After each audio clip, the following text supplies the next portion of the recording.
We're good to go. Yes. I appreciate your concern as always, Brad. Well, hey, Mike, Brad just mentioned the one-run games between the Mariners and the Indians this year. Last night, no different. It turned out to be a one-run game, but the Mariners have played 4 straight one-run games. They have, and I think that might be a theme that's going to continue for a while for them as they try to get their pitching worked out. I think you look at Cleveland in the game last night, the Mariners behind early, Kluber on the mound. It looked like he might throw a complete game shutout, but they keep fighting back. A couple of home runs, one from Haniger and one from Zeno. Next thing you know, it's 6-5, almost bringing the game back in play. So I think really for pitchers on the Mariners right now, continue to pitch, continue to fight, because there's going to be an opportunity for the guys to score. Along those lines of the starting pitching, we'll take a look at our Lexus pitching matchup today. Another great pitching matchup from these two teams. Mike Leake gets the ball for the Mariners. Carlos Carrasco, who is on a terrific roll, goes for Terry Francona. Leake already won tremendous start against the Indians this year. Yeah, 7 innings, 2 earned runs, so he certainly is familiar with them. This is going to be a bounce-back game for him. He struggled in his last outing.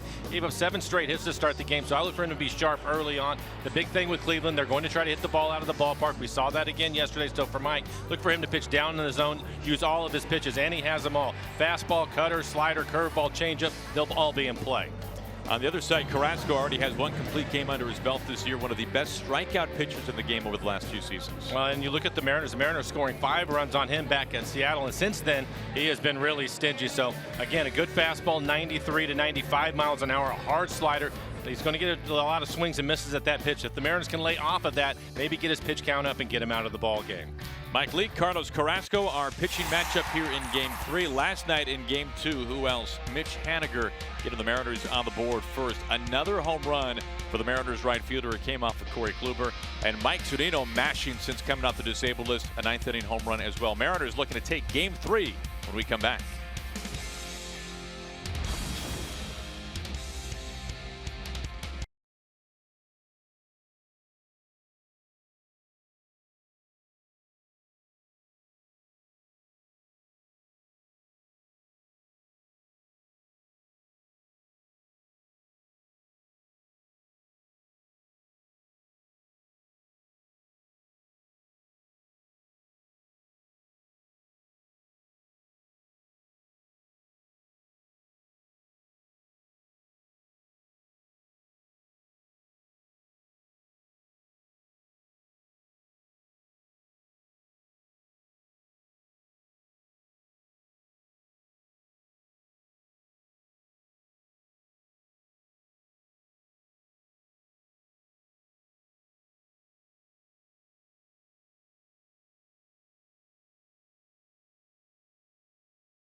Some late afternoon baseball here in Cleveland, Game 3 of 4. Some Mariners fans making their way inside Progressive Field. Looks like some Altavilla fans, too, on the back of the jerseys. Welcome once again to Mariners Baseball on Root Sports. Happy, as always, to have you with us on a cool and cloudy day. The good news, the rain came early this morning. We should not see any more rain this afternoon as the Mariners play Game 3 against the Cleveland Indians. Every game so far separated by 1 run. Runs are of the essence, Mike. Well, they really are. As we take a look at the Mariners lineup, brought to you by Jack in the Box. D. Gordon going to lead things off. He leads the American League with 9 stolen bases. Robinson Cano hitting .391 with a couple of home runs against Carrasco. He will be third in the lineup. And Mitch Haniger continues his hot hitting. His 9th home run in last night's ballgame, 2nd in the American League in RBIs. For Carrasco, good fastball, average fastball this year at 93 miles an hour. Slider, curveball to go with it.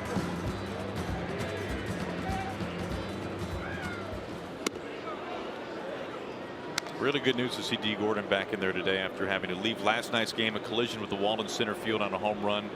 We're wondering what was going on with his knee, his hip, but a precaution to take him out last night. Now they ended up taking him out of the game. They were talking about it after the game. They're talking about a little bit of a wobble in his knee when he went to jump, but he'll start off with a base hit. Good start for the Mariners.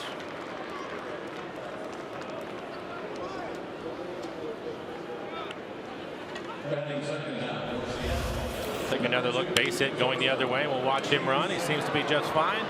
Cruise control as he goes to first. No limp at all. On the way, as you can see, D and Yonder Alonso and Chris Prieto a little bundled up. 41 degrees at first pitch. Same for Gene Segura.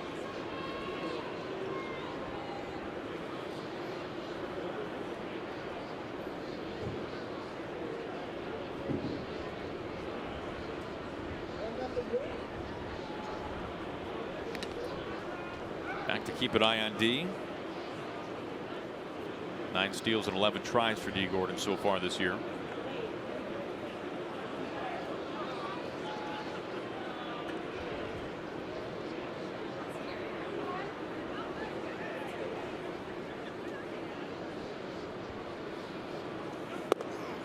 Inside for ball 1. Well, how cold is it? This was earlier today. Jim Mueller finding Nelson Cruz and Gene Segura bundled up by the engine of the airplane, the space heater inside the dugout. On a warm day, especially early on.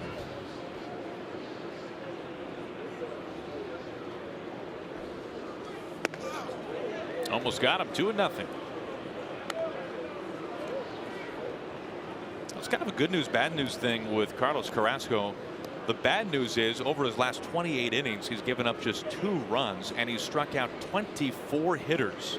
The good news, in his season debut back in Seattle, 5 2/3, the Mariners tagged him for 5 runs, 7 hits, including homers by Mitch Haniger and Nelson Cruz. Shot to center. This turns Zimmer. Zimmer chasing after it at the wall, out of room. Gene Segura going deep, second batter of the ball game. And the Mariners get to Carlos Carrasco once again. It's 2-0 Mariners. With that one swing, Carrasco's given up as many runs as he has in his last 28 innings. This is smart hitting, gets ahead. 2-0 in the count. Fastball out over the plate. Above the belt, hits a dead center. Not much of a breeze today. It is cold. And that was all Segura right there. He's smiling, I think, in there. He just wanted to get back to the heater quickly. Out of my way. Early lead for the Mariners. 2 batters into it. You mentioned it against Carrasco. A number of hitters in the lineup today have done well against him, including Segura. He came into the game 3 for 10, now 4 for 11 with the home run. Robinson Cano hitting .391 with a couple of home runs against him.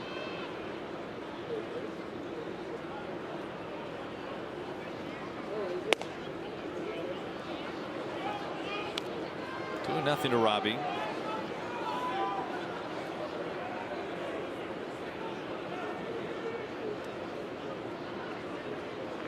Tell you what, the home runs we have seen in this series on either side, none of them have been cheap. No. That one 410 feet. I always thought this was a pretty good place to hit. Ball typically carries here, and we certainly have seen that even through the cold weather.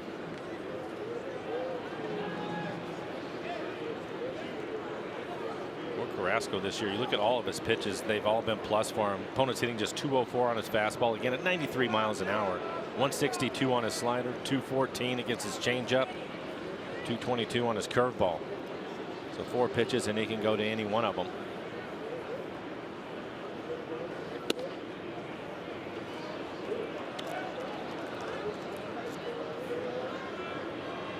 Number 2 on the season for Segura.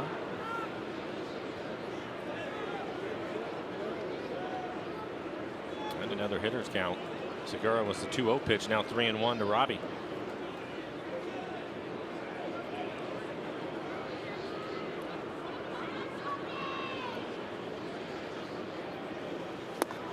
Full count. Pretty good changeup. Didn't want to give in to him with the fastball.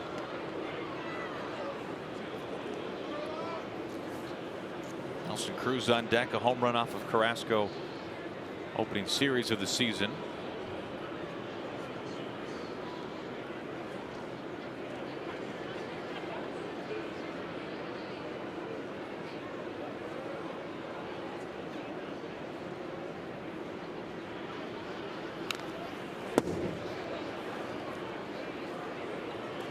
Now Robbie entering this game with an on-base percentage of .425. That leads all big league second baseman.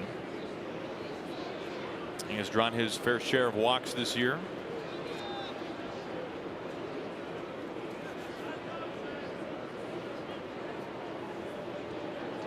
It was a leadoff single by Gordon, a 2-run homer by Segura. Now full count to Cano.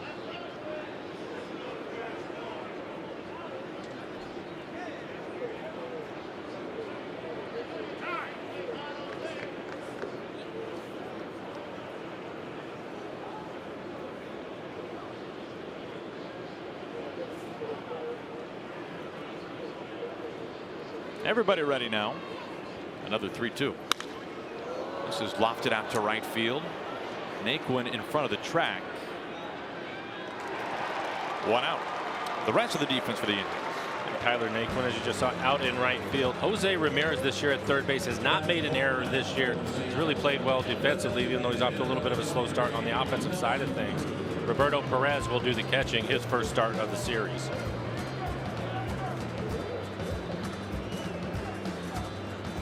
I mentioned he's been pitching well as of late. Carrasco in his last outing against Baltimore, 7 1/3, just 1 earned run, a couple of walks and 7 strikeouts in that outing.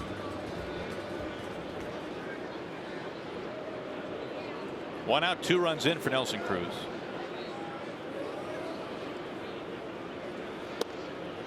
Mike, do you read anything into every game this year against the Indians being a 1-run game? Do you think that's fluky? Do you think it's a matchup of strengths on both sides? Probably a little bit of both. I think it's unusual to have that many 1-run games, especially in a row to start.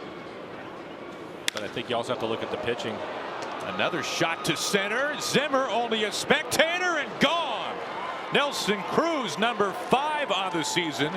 The Mariners playing a little home run derby in the first. Their second round tripper.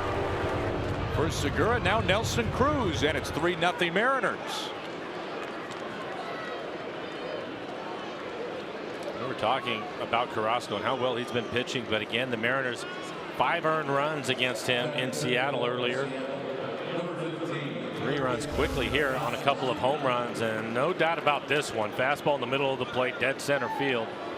Was all the way back into the bullpen over the fans out there.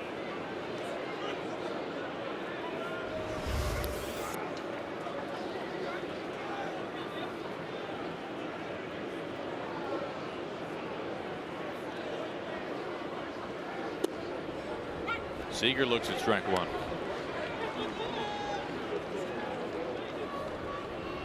Now what a start for the Mariners following a night where they were playing catch up from essentially the very beginning. And home run 428 feet. It's interesting also that the 2 guys that were sitting by the heater have both homered here in the first. Plenty warm when they walk to home plate. Mike, your analysis, nothing gets past you. Amazing work.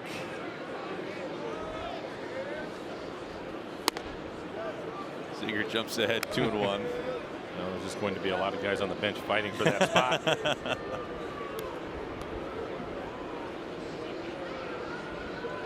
There you go.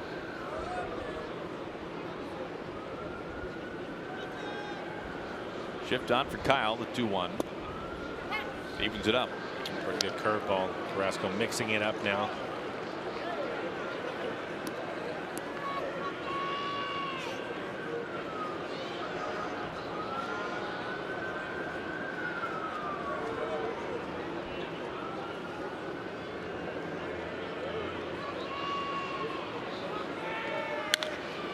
Seager the opposite way.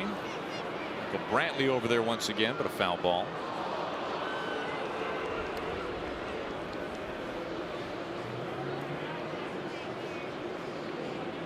Now the Cruz home run interrupted things a little bit, Mike, but a little bit fluky, you were saying, on the one-run game. Well, I think first thing you look at is obviously the pitching, and I think both of these clubs have really good bullpens, and so you have to look at that side of it. The other side of it is the Mariners have really been swinging the bats well, and so when you're competing against a club that has been to the postseason and has played well, I think that typically you're going to have closer ball games, more low-scoring games, but there's been a couple of games where it's been about the offense. How about this for the third time? Zimmer this time has some space.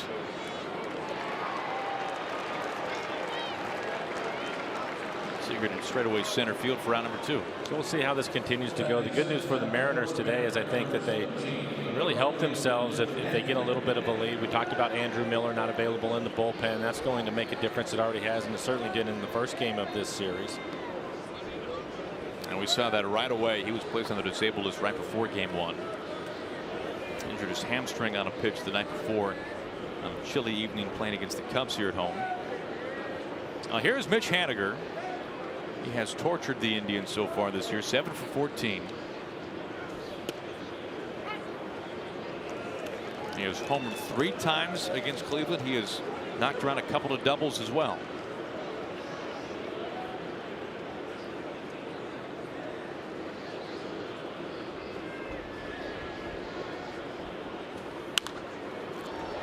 Behind 0-2. It's a good example with Carrasco trying to expand the strike zone with his slider. Now that has been such a weapon against right-handed hitters this year. It has been. It's a late breaking tight slider that he has, and again it's a good fastball at 93 to 95, and he will expand the strike zone. Put up outside again. Another one.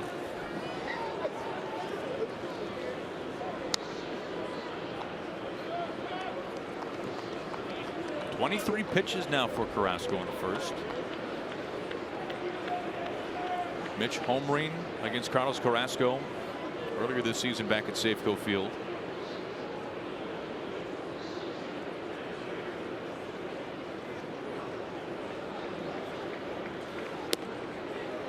Close pitch that time. History repeating itself with Nelson Cruz homering off of Carrasco today like he did back at Safeco Field. Mitch trying to replicate that.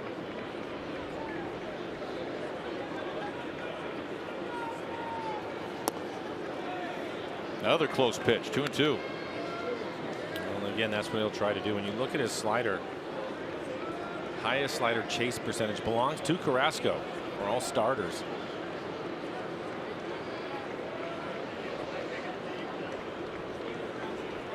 The 2-2. Lays off. Well, Haniger was behind 0-2, now has it full.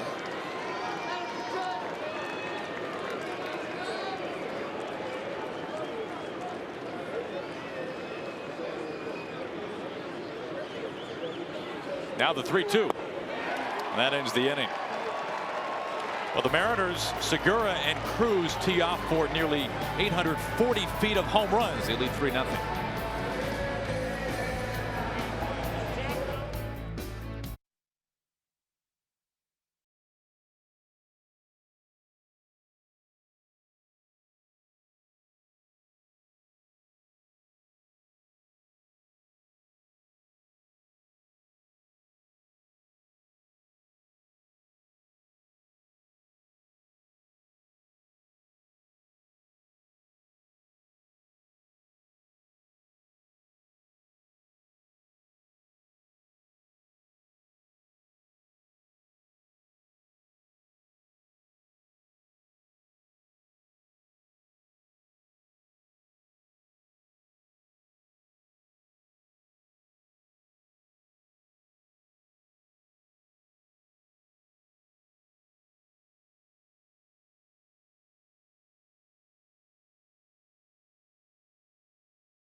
going dead center. So the Mariners returning the favor to Cleveland. Cleveland off to the same type of start yesterday with the home run. Leading off for Cleveland will be Francisco Lindor. Big part of last night, 3 for 5 with the home run, his 4th home run on the year. Michael Brantley was 3 for 3, a double away from the cycle in last night's ball game. He will be the cleanup hitter, and Yonder Alonso, the former Mariner, has homered in both games of the series so far. He will hit 6th.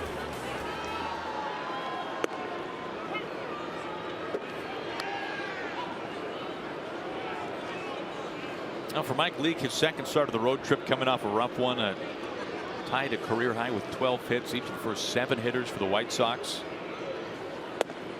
On a rough one on the south side, but we know this much about Mike Leake. Not only did he pitch very well against the Indians earlier this year, but a veteran guy. Probably has been able to move past that one. Yeah, I'm sure that he'll bounce back from it. You mentioned his outing, his first outing of the year against Cleveland, 7 innings, just 2 earned runs. For Mike, fastball on average this year right around 89 miles an hour. Cutter, slider, curveball, changeup. So he has all the pitches. Good cutter in off the plate.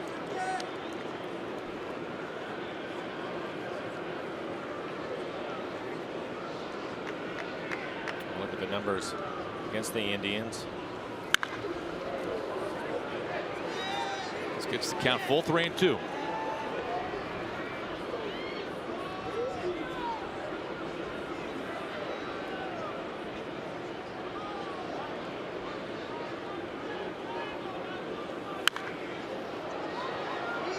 That, by the way, turned out to be a 27 pitch first inning for Carlos Carrasco.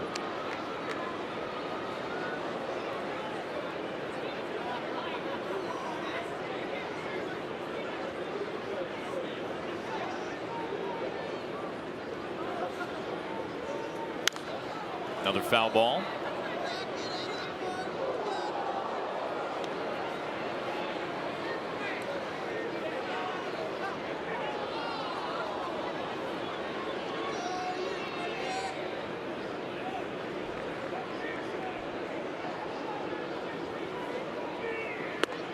Strike 3 call. Lindor caught looking. Out number 1.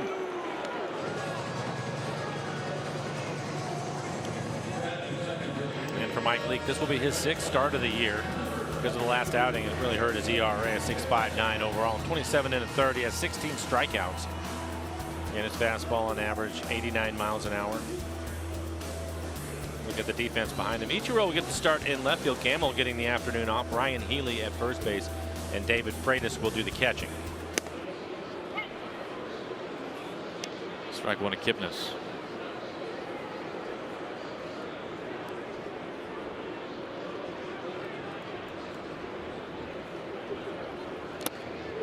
Get a piece of Kipnis or no? Guess not.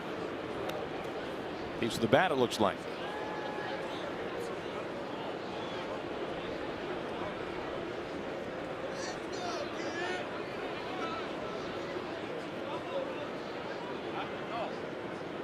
And now Scott Service to conversation. I just want to know what the count is.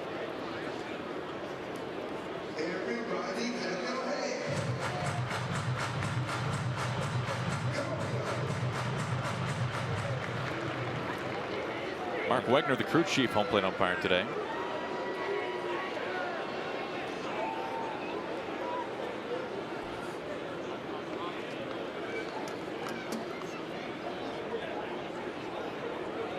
Freitas doing the catching for the Mariners.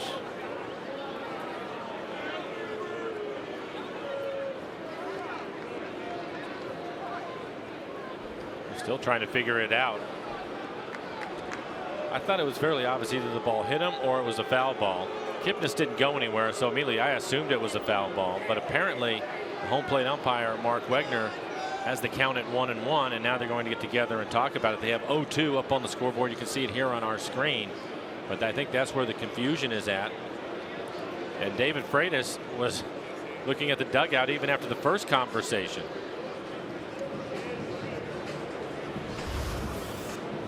Take a look at it. Hit the barrel. The barrel dropped back and hit the bat, and that's the reason why David wasn't able to catch the ball.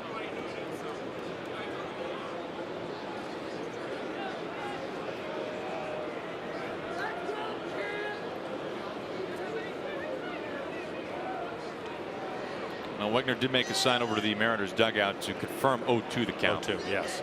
Everybody on the same page. Another look at the foul ball. Now you can see right here in our Primera Super Mode that David's right there to make the catch, and it clearly goes off the barrel of the bat, and that's the reason why he missed the ball. Shift on right to Segura. I think that's Segura.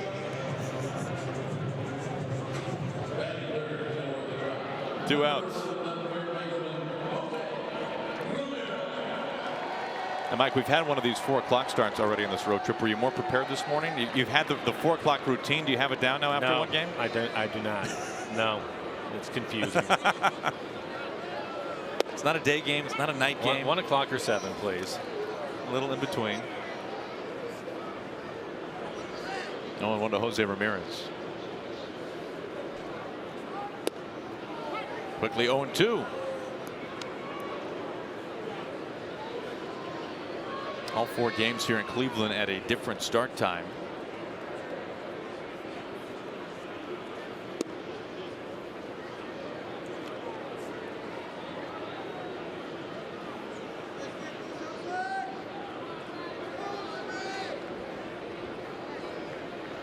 Leaks 1-2.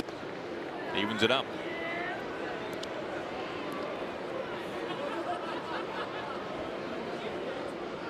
Now, Leake has spun 3 consecutive quality starts against the Indians dating back to 2015, including one already this year. You saw the Indians plenty in interleague play during his years in Cincinnati with the Reds.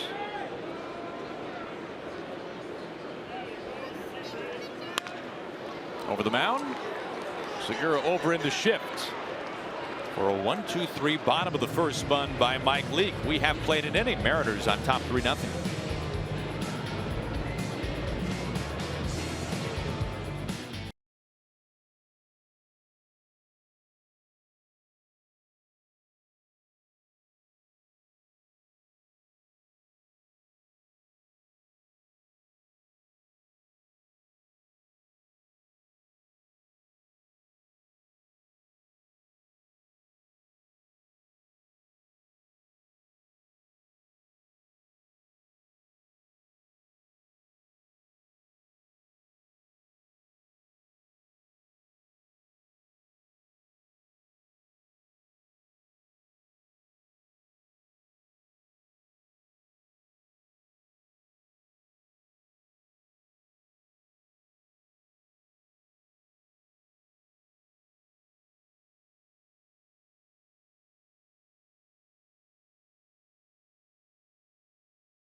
Flash groups.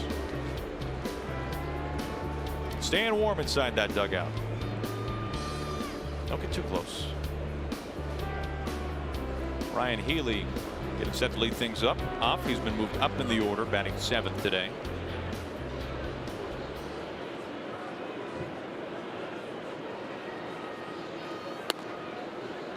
Looks at ball 1. 10 at bats, 4 hits, including a home run against Carrasco.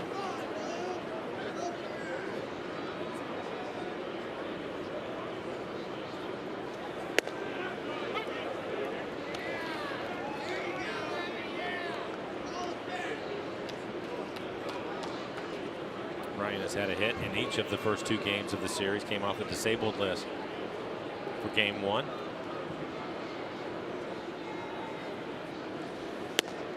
That's got to be the challenge, right, for a guy who spent time on the disabled list, especially new to an organization, to not get off to the fastest of starts prior to the injury, to want to get back and get 6 hits in one game. Well, you would like to think that he's anxious to get back, and I'm sure that he has been. The other part about that is, you're right, trying to do too much maybe, but that's why it's been nice to see him check in with a base hit in each of the first 2, and we'll take strike 3 right here. But the other part about it too that you have to consider is Clevenger, Kluber, now Carrasco, a tough group to try to get back in the mix again. That brings up Ichiro. How about that note from Brad? Obviously getting fed some good information. 12 runs, 12 earned runs that Carrasco's given up this year. 8 he's given up to the Mariners. Brad digging through Baseball Reference with the best of them. Ichiro pops this up foul.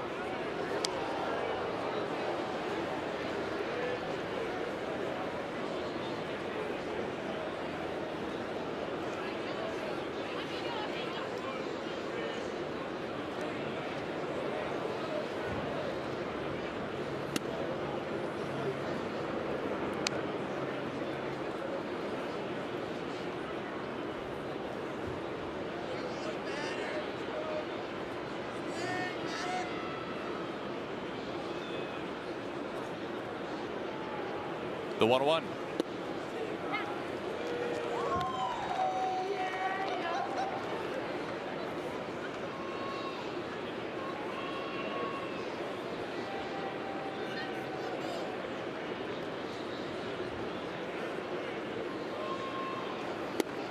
Swings and misses. Cuts through a fastball. 2 outs. Back-to-back strikeouts by Carrasco to begin the second. Now, we've been talking about that slider from Carlos Carrasco, one of the better pitches you'll see in the American League. See the opponent's batting average, just 162 against it. It's a hard slider at 85 miles an hour, and there's the chase percentage we were talking about earlier. And we've already seen that here in this ball game. A number of the sliders will be off the plate, not trying to throw them for a strike, trying to get guys to chase it, swing and miss.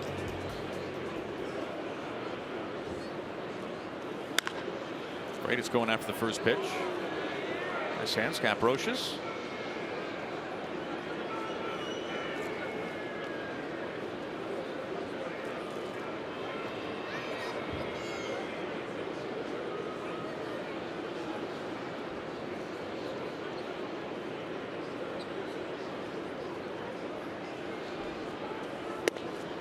Mike, I'll admit, a couple of days ago when I saw David Freitas walking around through the clubhouse here in Cleveland, I thought, who the heck is that guy? Oh, Cleaned himself up. Cleaned it up. Yeah.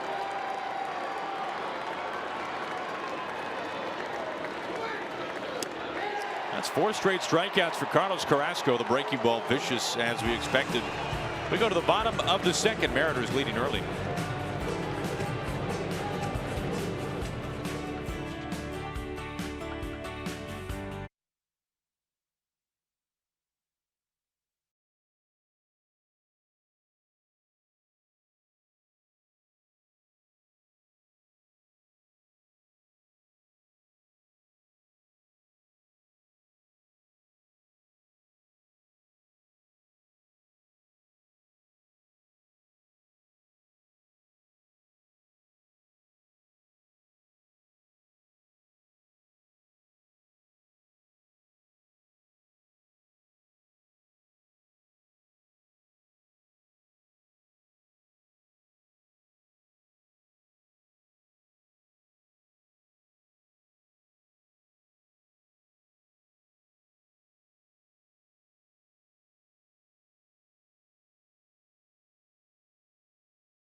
Mariners.com. By Virginia Mason Orthopedics and Sports Medicine, making bodies happy again. And by Safeco Insurance, find a local agent at Safeco.com. Do more.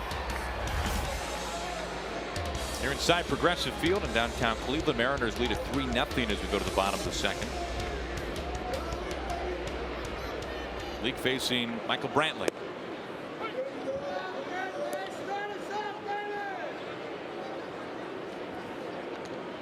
Brantley a double shy of the cycle last night. He's been red hot, nearly a 400 hitter his last 11 games. He gets ahead 0-2. A couple of curveballs.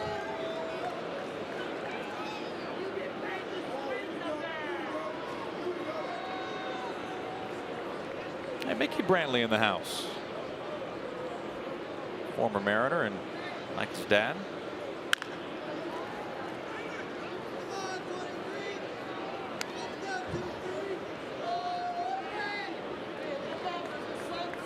Mickey with the Mariners 86 to 89. 88 his fullest season with the club.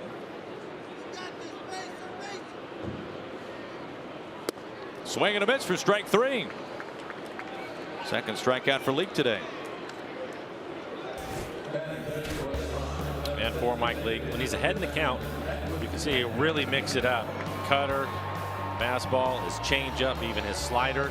Not his curveball quite as much, but it's difficult as a hitter when you have to think about all those different pitches and the variance in speeds for him.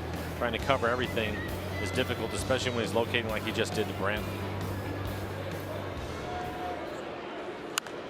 And Encarnacion fouls off the first pitch.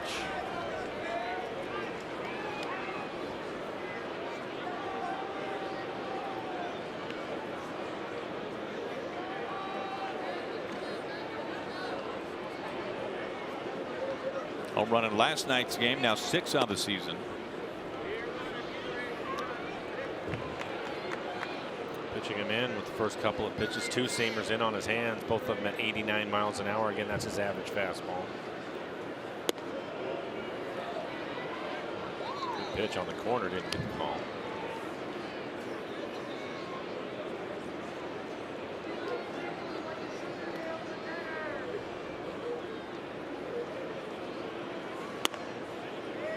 Behind 3-1.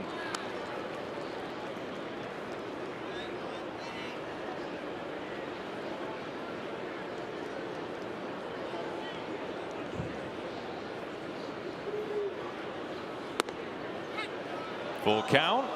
Right at the top shelf. Seeing that a little bit more this year from Mike Leake with his fastball pitching at the top of the strike zone.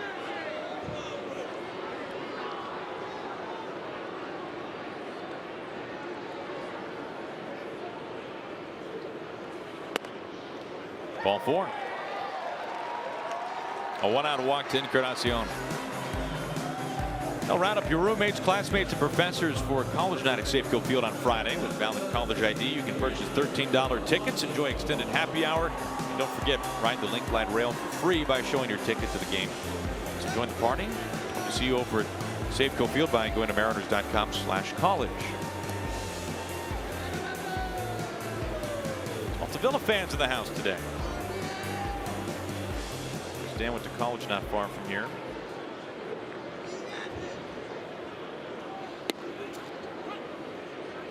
Strike 1 to Alonso. Yeah, and another good curveball. He has a pretty good feel for that pitch today. His curveball 77, 78 miles an hour.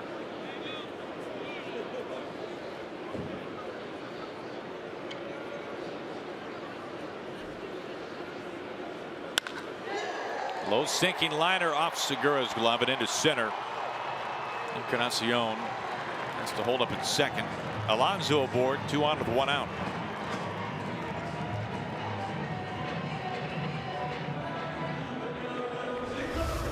And this will be a hit. Hit right on the button. Segura trying for the backhanded play, not able to come up with it.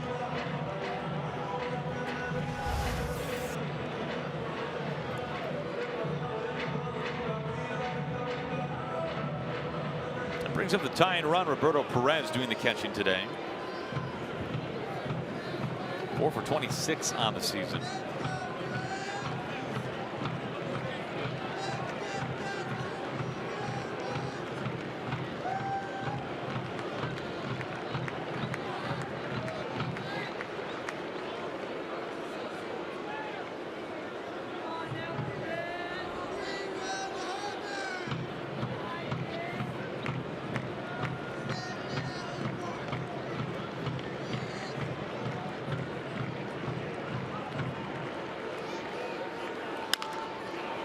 Weak tapper. Seager cut of the grass. 2 outs. Encarnacion to third. Alonso into second. The only play that Kyle had.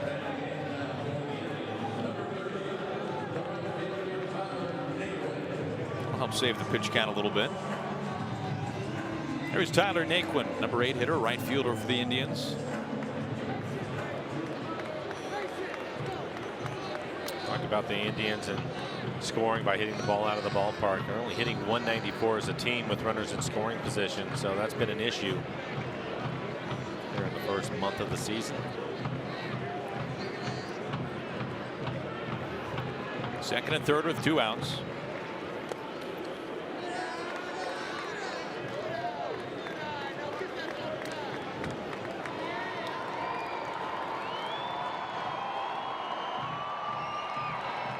Every game between these two teams this year has been a 1-run game.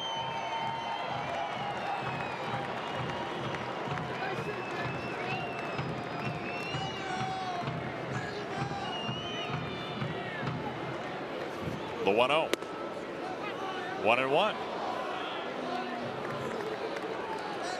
Mariners taking 2 games out of 3 against the Indians to begin the season at home. Winning Thursday night, losing last night. Tonight, game 3 of 4.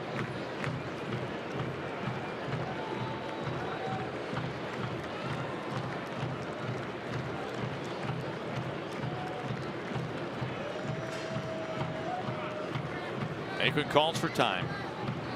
Freitas coming out. That's a good idea for David Freitas to go out to the mound. Something like Mike Leake, who has 5 different pitches he can throw, and then trying to get the location right. If you're not sure, especially in a situation like this with runners in scoring position, a couple of outs, go out to the mound, have a conversation with Mike. It's clearly going to be his ball game and figure out what he wants to do. Defense straight up, everybody except for Segura, who's playing up the middle.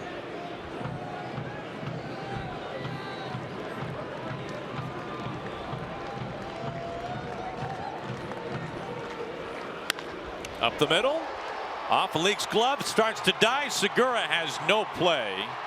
Encarnacion scores, and the Indians are on the board.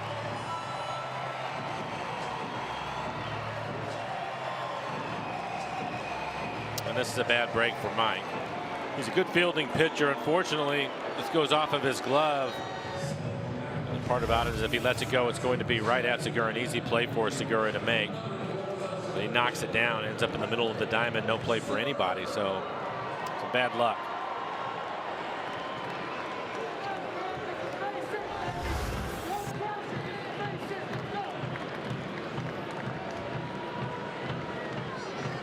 Number 9 hitter Bradley Zimmer.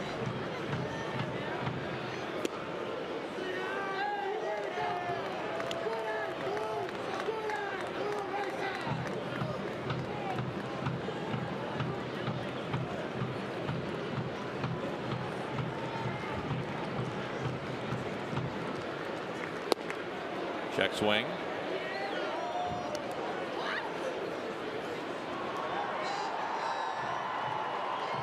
One and one. Now Zimmer, a young man with all the tools, but he's been very strikeout prone this year.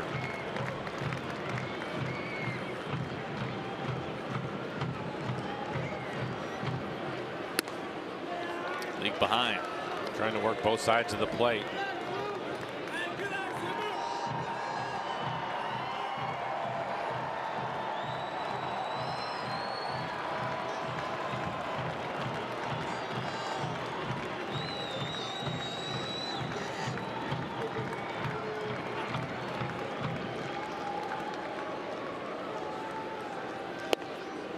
Now 3-1. Missing with a changeup.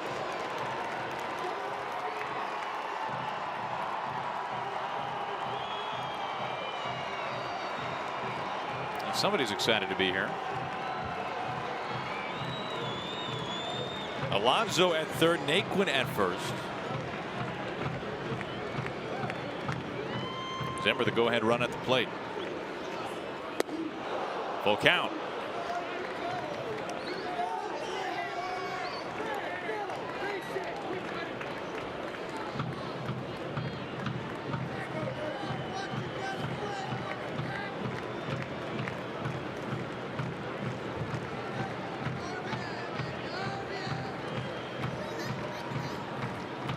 Leaks 3-2. Strike 3 called. Zenner frozen, caught looking. Big time strikeout. Mike Leake, his third, ends the second.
Yeah, that sounds all right. I'll take that. Gordon slaps this foul.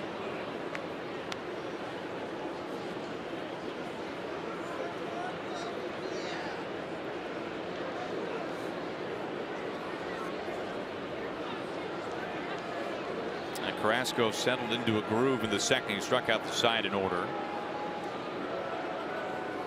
Gordon with a base hit in the left field his first time up, scored a run. Scored on the home run by Segura. I was thinking about it walking over today, just with the weather and it being cold, and thinking about games that I had played in when it's been difficult because of the weather. And then I was wondering, you know, as a position player who's a tougher on, it's going to get a piece of him, it looks like. Diabor for the second time.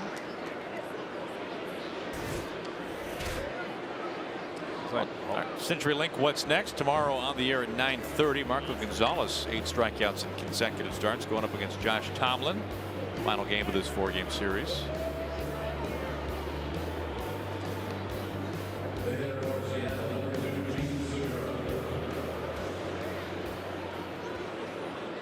Diabor for Segura. It's a little bit confusing watching Mark Wegner. He takes off right away, and he was probably, I don't know, 3/4 of the way down there. And Wegner, he was pointing at him. Then the first base umpire came over, Jim Reynolds, to talk to D, and they were both looking at home, and it looked as if they were not sure what Mark Wegner wanted him to do, whether he thought he was hit or not. A bit confusing.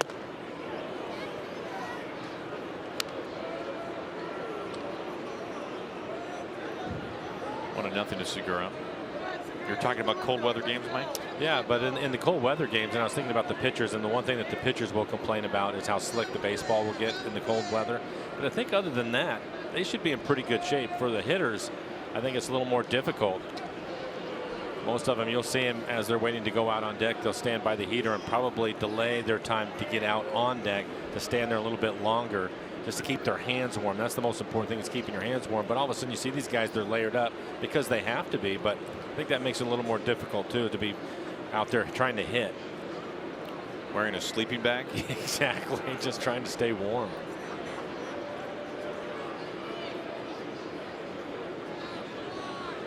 A lot of people tell me it must be difficult when it's cold like this, and to get jammed, have the ball in on you and get jammed. I think it's worse hitting the ball off the end of the bat. There goes D. Got a good jump. He slides in. He's safe. Number 10 on the year for D. Gordon.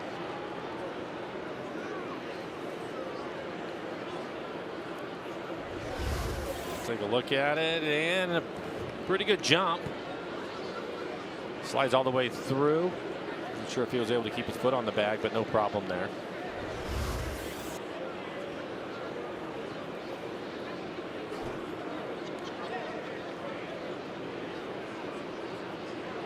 I don't think we're going to see a D. Gordon stolen base with his helmet remaining on all season. I don't think that's possible. Well, he slides late, and there's a lot of acceleration as he's going into the base, so I think you're probably right about that. Or even a triple, maybe. And Segura back. So it hurts more to hit it off the end of the bat? This is a lot more vibration, in my opinion. Somebody may feel differently, but in my opinion, I think it's worse.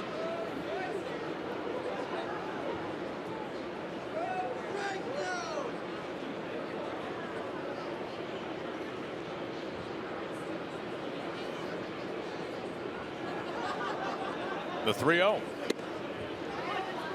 Strike across.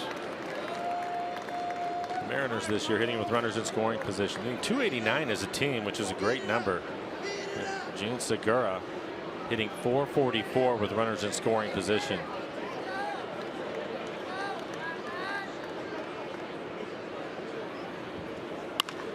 The opposite way, base hit. Gordon flies into third, but has to hold there. Naquin gets to it quickly. Another hit for Gene Segura with the man at second or third base. Mariners have him on the corners. Something that he can do so well. Inside out swing, set up away, and it's a breaking ball. Ends up middle in, but he hits it into right field.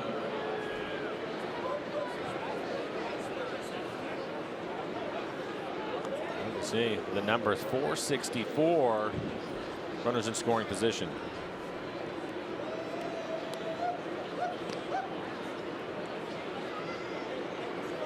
Runners have the corners now for Cano. Cano flew out to deep right field his first time up.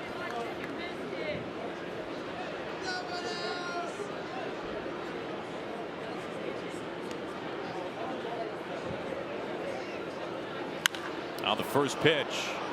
Out to Brantley and left. D ready to run. Brantley makes the catch. Gordon flying home. Sacrifice fly. Robinson, Cano. The Mariners get another run. It comes here in the third inning. It's 4-1. Use your Mariner ticket to ride Link Light Rail to and from the game through June 3rd. You can learn more by going to soundtransit.org.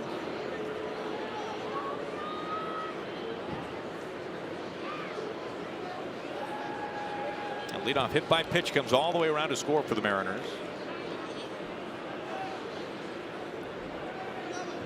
Sure that you would expect this, but in the series so far, Aaron, runners in scoring position, the Mariners have had just 9 opportunities, but they've been able to pick up a hit 6 times. 6 out of 9 in the series with runners in scoring position against some pretty good pitching.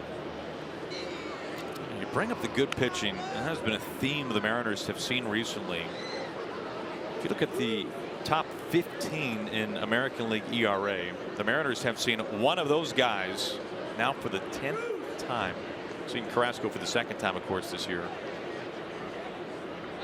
Segura take it off. He's in safely. This gets into center field. He's making the turn to third.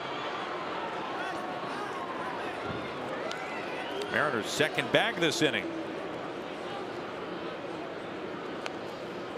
Stolen base for Segura. An error on the catcher for him to advance to third. You mentioned all the tough pitching that the Mariners have seen so far in the month. And one thing that has been pretty consistent with them is they stay aggressive on the bases. Scott Service was probably about a week ago was talking about it. I think it's just difficult to bunch up hits against the premier pitchers. So you have to put the game in motion. Got to make something happen. Infield is in for Cleveland.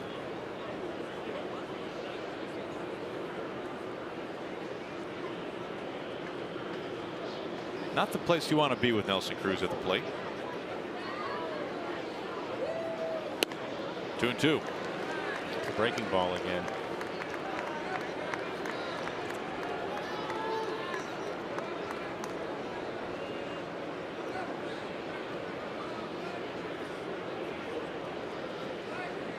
Segura at third. Nelly a home run back in the first inning for the Mariners.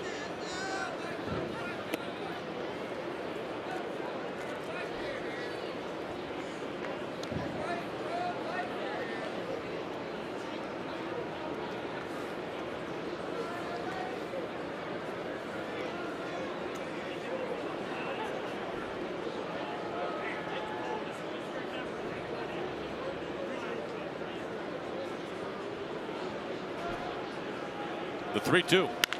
Line drive smoked into left field. Nelson Cruz 2 for 2. He's driven in his second run. That's Gene Segura. Well, the Mariners now lead it 5-1. Vapor trail coming off of that line drive. A mistake by Carrasco. They want this pitch probably off the plate, but it ends up center cut. Another breaking ball. With the infield in, no chance for Lindor.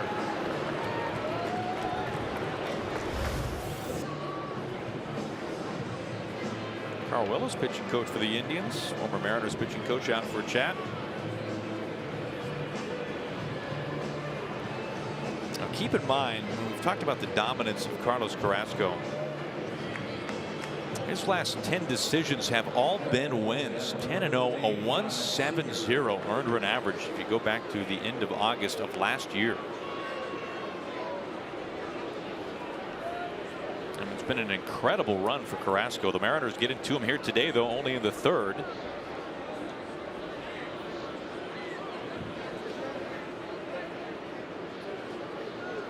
First pitch to Seager. Aaron, you had mentioned about the infield in and probably not being real comfortable. A base hit from Nelson, 114.8. To my point, Mike. Yes, good luck.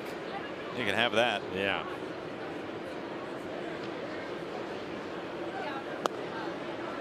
Two 2-0. Already the bullpen getting loose. Zach McAllister.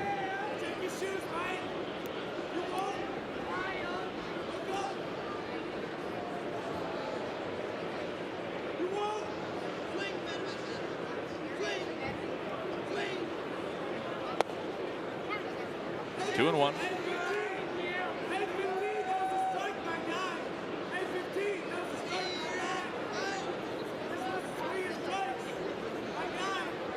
Mariners 3 runs in the first. 2 more runs here in the third. Only 1 out. Cruz at first base.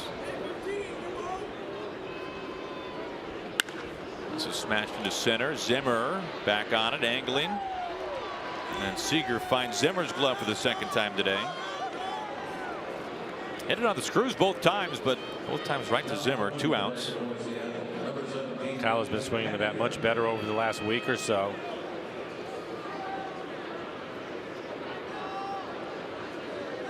So they should just hit it right at him. Hopefully a little better luck later in the ball game. 2 outs, a man aboard for Mitch Haniger.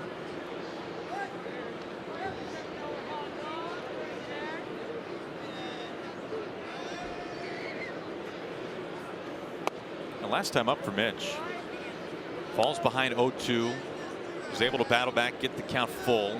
Ended up seeing a good number of pitches. For most young guys, you get buried 0-2 against a guy like this, and it's good night. Well, and especially it was a number of the sliders off the plate that we talked about, where the majority of the league has not been able to lay off of it, but Mitch was able to get back into the count.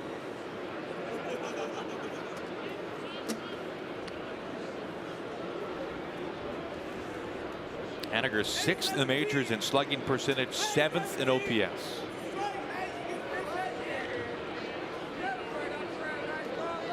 Putting up a good resume for American League Player of the Month. Behind 1-2.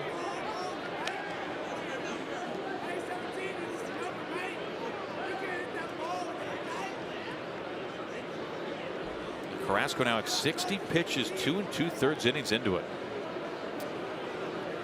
He's only reached 100 pitches once this year through 110 pitches.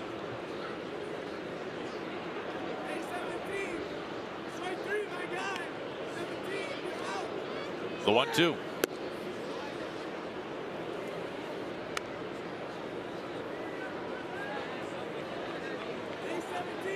Look at where Haniger ranks among American League sluggers in slugging percentage. Didi Gregorius having an incredible start to the season.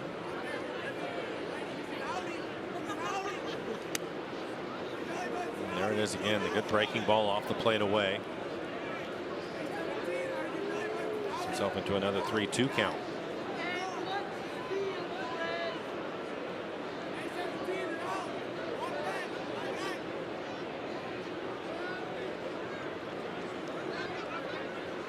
Here comes the payoff. Mariners have a couple on. Haniger on base for the first time.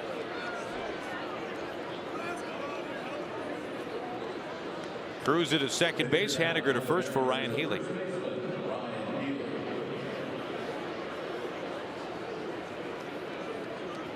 Well, the Mariners with a couple of home runs in the game. Both of them came back in the first inning. 2 for 2 with runners in scoring position.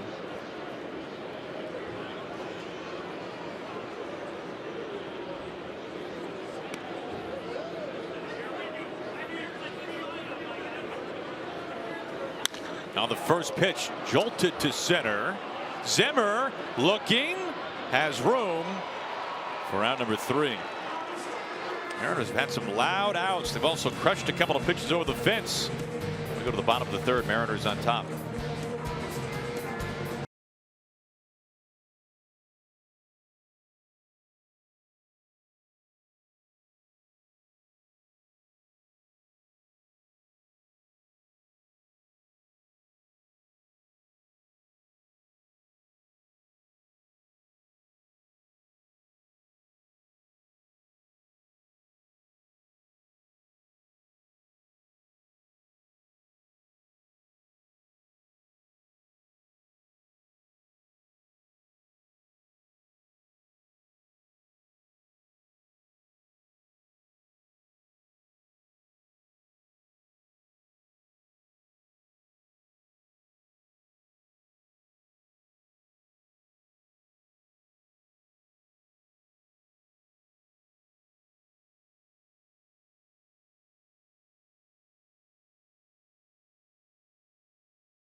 All Mariners early 5-1 as we go to the bottom of the third.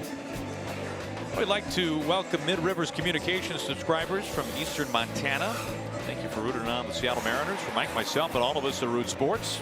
Glad to have you along for the broadcast. Certainly appreciate your support all season long. If you're enjoying this Mariners lead as much as we are here in Game 3 of 4 in Cleveland. Some good run support for Mike Leake. Gave up a run on an infield single in the second that ticked off of his glove. Was able to strike out Bradley Zimmer, looking with runners on the corners. Facing Lindor for the second time.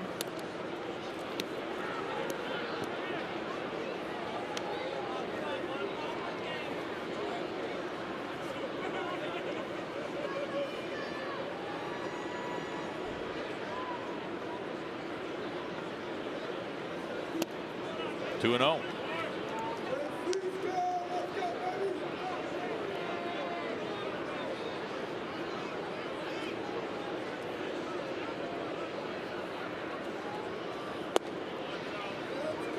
Hey, along the lines of Mariners pitching, Mike, last night for the Rainiers, Roenis Elias up on the mound for the first time, and welcome back. You'll be surprised. He threw some really good looking curveballs. I bet.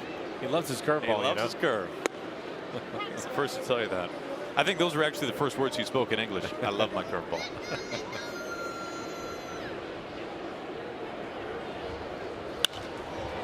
Slice left center. Ichiro for round number 1.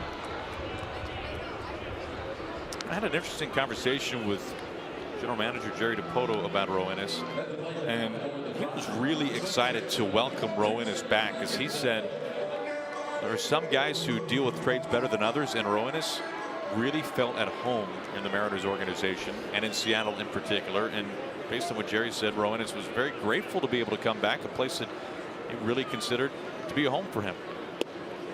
Well, that is great. You know, they obviously need the pitching depth too. We know that from the last few years, so it's great to have him back in the organization. Somebody with some experience at the major league level. Does not go 1-1, and some injuries really hampered his productivity with the Red Sox organization.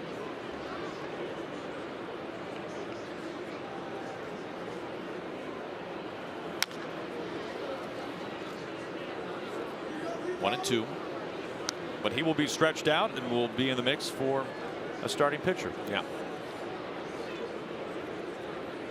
Sometimes it's just the way things work out, and there's a fit, and there's a reason why a player enjoys being with a certain organization. There could be a variety of reasons for it. I know for myself, having coming back to the organization 3 different times, I was always thrilled to be back home.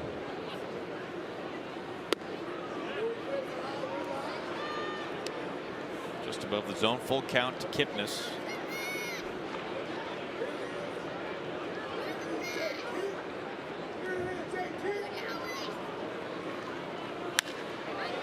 Back to Ichiro. Moving on it quickly. Ichiro, full extension, makes the catch. Running catch. Looking down on the field in between innings, and home plate umpire Mark Wegner had been talking to somebody from behind home plate, and then Wegner eventually works his way out to the mound. I'm not sure what the exchange was about. It was Mike is getting loose, and they're having some sort of conversation. There they go again, and I'm not sure what it is at all, or what was said to the umpire while Mike was getting loose.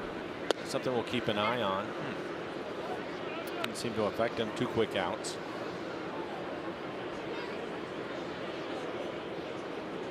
First pitch strike to Jose Ramirez.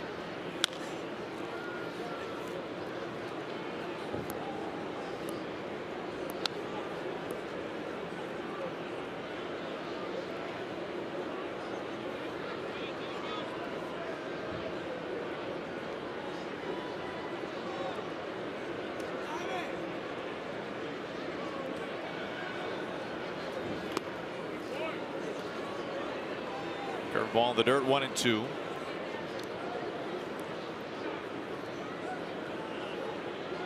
And Ramirez coming off a tremendous season last year. Started at third base in the All-Star game for the American League.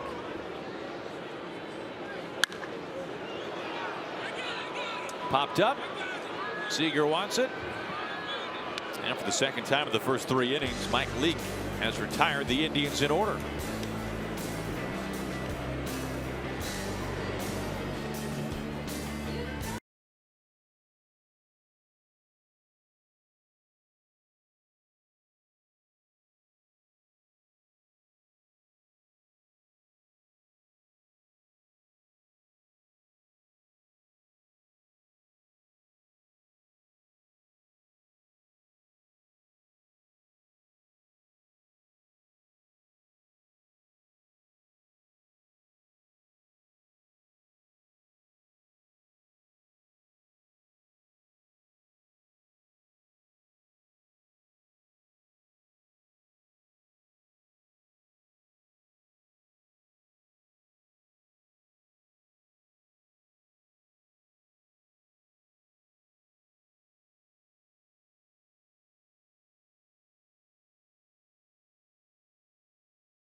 King Felix does battle with the A's at 7:10. Tickets are only $25 and include the new Kings Court t-shirt. So come on to Safeco Field, cheer on Felix and the Mariners. You can pick up your tickets, as always, by going to mariners.com/Felix. A's playing some really good baseball right now. That should be a good series. 8-9-1 due up for the Mariners. Ichiro begins things. And a new pitcher up on the mound for the Indians. Carlos Carrasco, Mike Dunn after 3 innings. Zach McAllister up on the hill. Well, the Mariners able to score 5 runs and get his pitch count up. Zach McAllister, pretty good fastball, curveball, occasional changeup. His average fastball at 94 miles an hour. 10 appearances on the year. He has struggled at times. ERA over 7 2/3, just a couple of strikeouts, and he's given up 2 home runs. As you can imagine, the shortest start this year for Carrasco. 1-2.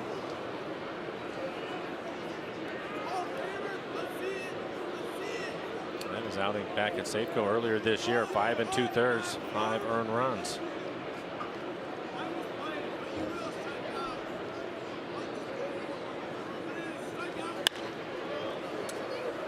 Lindor at shortstop. Able to get it to first base in time. Ichiro's at number 1.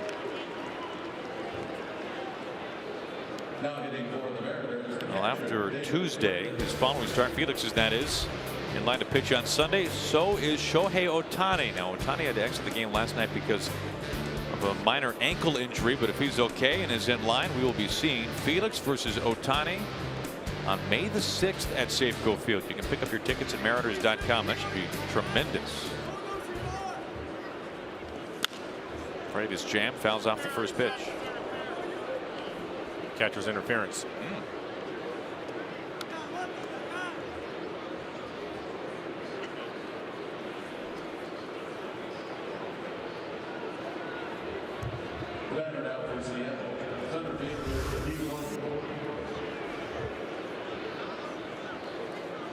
Just catches the edge of his glove.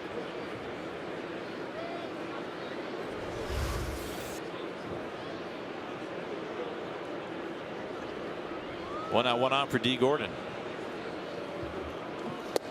D has been on a couple of times. A base hit in the first inning. Was hit by a pitch in the third. Stole second base and eventually scored.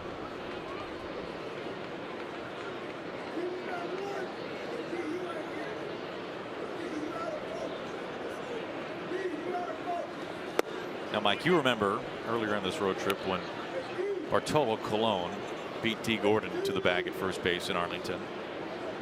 Yes. Well, I know that you have found a way to live in an internetless world successfully, but for everyone else, it has become quite the thing online that Bartolo Colon is faster than D. Gordon. Is that right? Yes. Okay. It's got some legs. This is out to right center. Freitas, the turn. Makes his way motoring to third base. D. Gordon aboard for the 3rd time.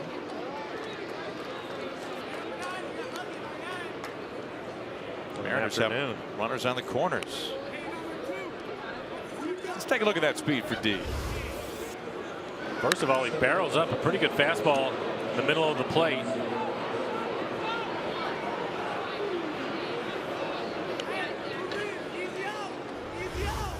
Well, I had to ask Bartolo Colon. Yes, because saying, you know, D's pretty plugged in, right? Yeah. So the clubhouse the other day said, D, now come on, you've seen this, right? What do you think? And you know D well enough by now that you can hear him say, it's simple math, man.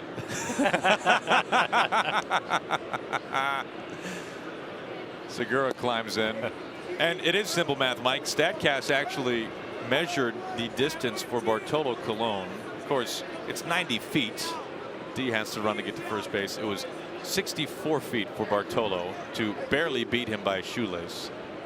Come on, man. It was awesome. He was not amused. I'm like, D, you know nobody really thinks that he's faster than you. I know, but still. Irritating. He took it as in stride as he possibly can. I think he knows that he's like the fastest guy in the game. Fastest triple on this road trip. That's right. Fastest triple in the big leagues so far. Authored by D. Gordon. Under 11 seconds.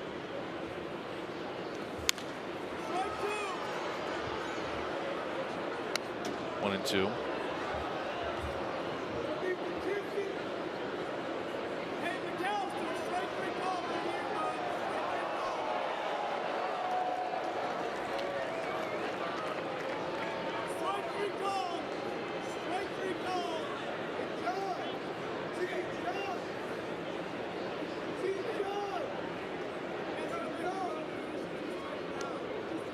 Mariners in business, second and third, 1 out.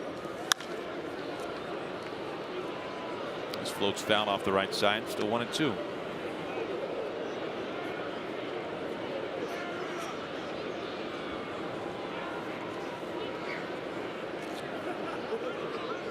Segura 2 for 2, a home run, a single.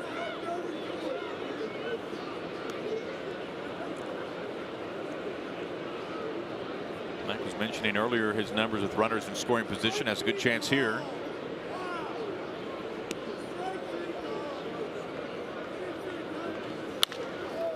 Left side and through.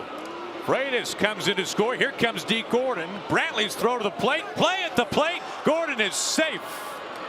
Segura into second base, and the Mariners continue to play add-on as Segura continues to drive in runs today. He's driven in 4 of the Mariners' 7. He has been unreal with runners in scoring position. Solid base hit in the left field. D. Gordon makes it an easy call for Scott Broach, the third base coach. He didn't even think about stopping as he slides into home. Another look at D. Hand goes right over the top of the base. He has scored 3 runs this afternoon.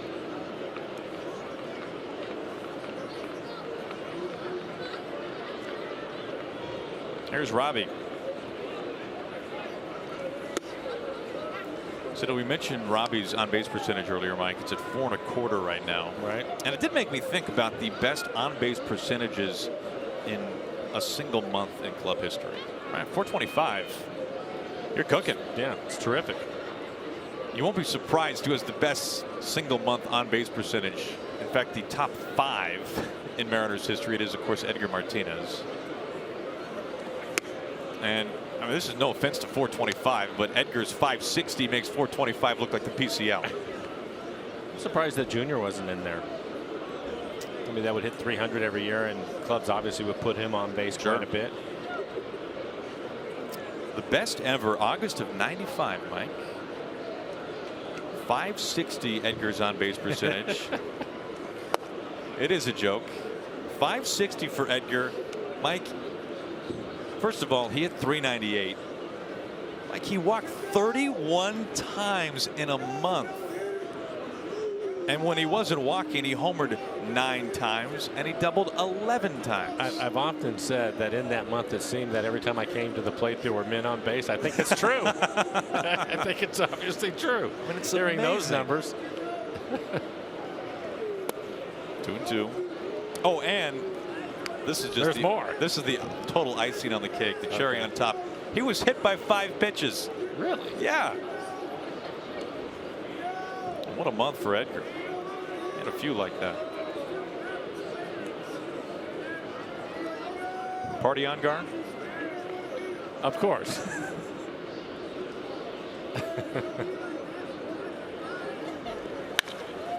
Slicing deep left center. Zimmer giving up off the wall. Segura takes his time. He coasts home. Cano's safe. An RBI double. The Mariners just keep pouring it on here in Cleveland. 8-1. They continue to hit with runners in scoring position. They are now 4 for 5 this afternoon. Oh, breaking ball right in the middle of the plate. Solid line drive, slicing line drive that'll hit off the base of the wall.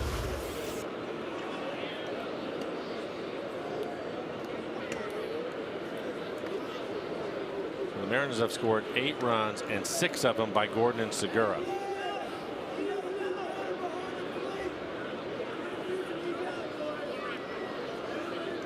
See what Nelly can do.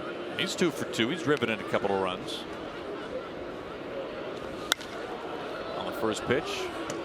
That's a Zimmer. He's been pretty busy. Naquin in right field. He'll take it. Cano stays put. 2 outs.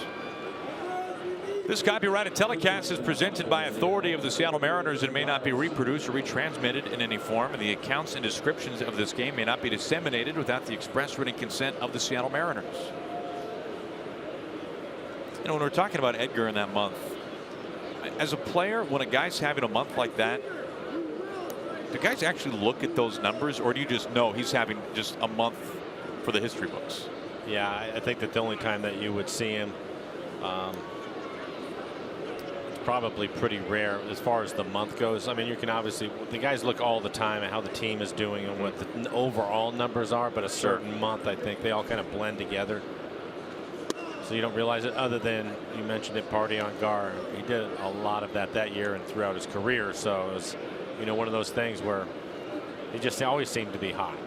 But that is exceptional that month. One for the ages. Yeah. 2 outs, Cano at second. They have the shift on for Seager. Seager drives this a mile deep to right field. This is way gone. Number 4 on the campaign for Kyle Seager, and the Mariners just keep on crushing the Indians. We are only in the 4th. It is now 10-1 Mariners. And I think Kyle deserved that. He's hit the ball on the button 3 times this afternoon. That is his first hit. Lined out to the center fielder twice. So he decided he's just going to hit this where nobody's going to get it, out into the seats. The Mariners are now 5 for 7 with runners in scoring position. 8th batter of the inning, Mitch Haniger.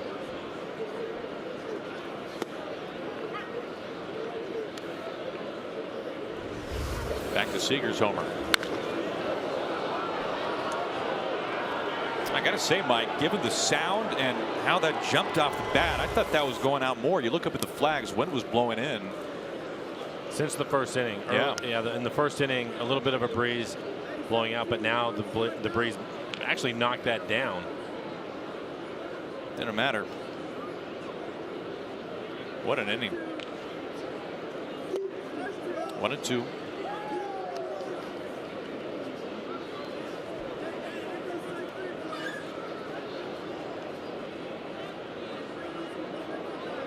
Third home run today for the Mariners.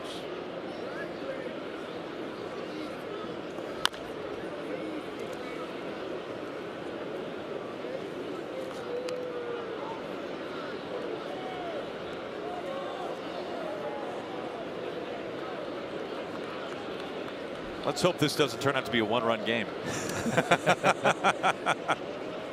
They have all been one-run games against the Indians this year for the Mariners.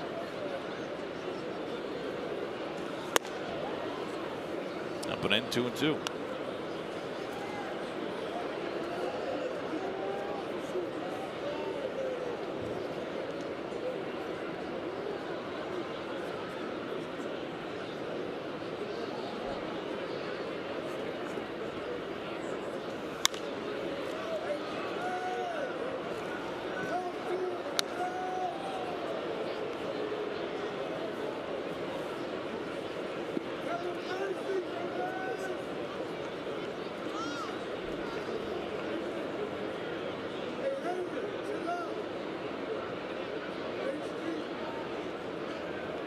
Another 2-2. Check swing, and they'll say that it goes. That ends the inning. An 8-batter inning. The Mariners cash in big time. They lead at 10-1.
this day in 2001.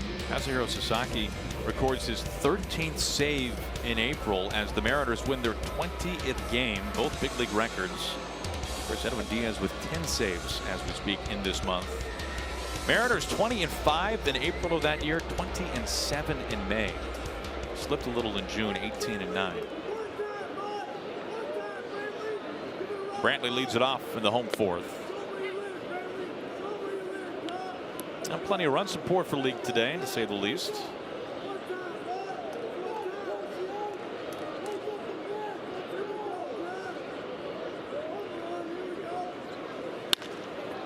Finds a hole on the left side. Brantley's pretty dialed in these days. He's just a good hitter. He has been for a while in this league. He's missing the cycle yesterday, had 3 hits. It's good to see him the healthy. Entire field.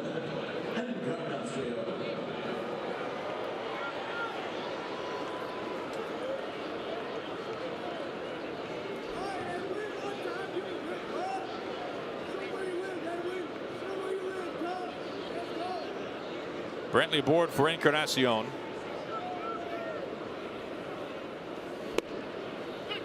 First pitch strike.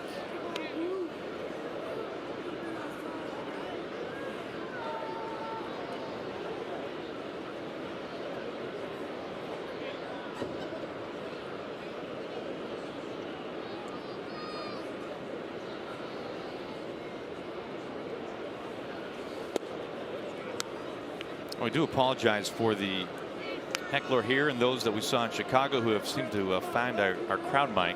We have put in a request to have Nelson Cruz go over in between innings and have a talk with them. Maybe the only guy that could scare him a little bit, but they're enjoying expressing themselves today.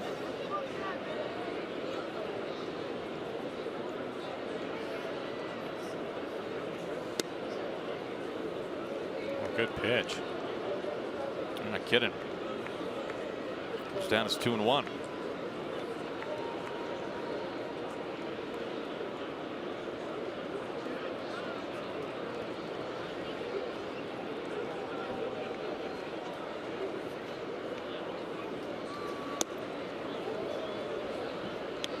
It's a swinging strike there, 2-2.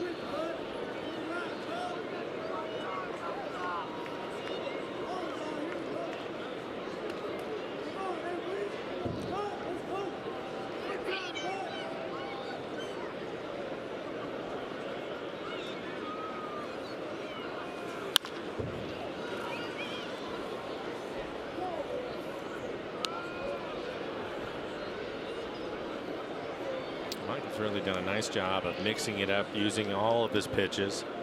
Well, that's fastball, pretty good fastball at 90 miles an hour, has some run to it, was able to get it in on his hands. Good curveball today.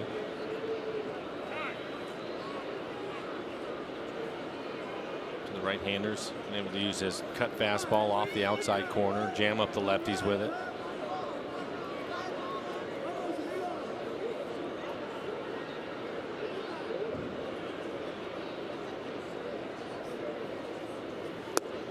A wave and a miss. Fourth strikeout for Mike Leake. Another good slider. A distraction occurs anytime you take your eyes off the road. If you're on the road, off the phone.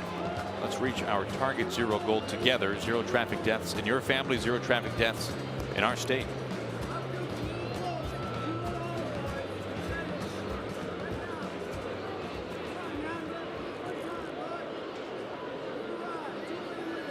There's Yonder Alonso. 0-1.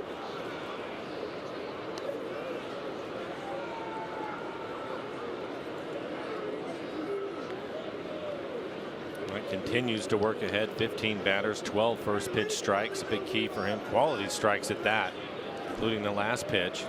It's right at the bottom of the strike zone on the corner. And now 0-2.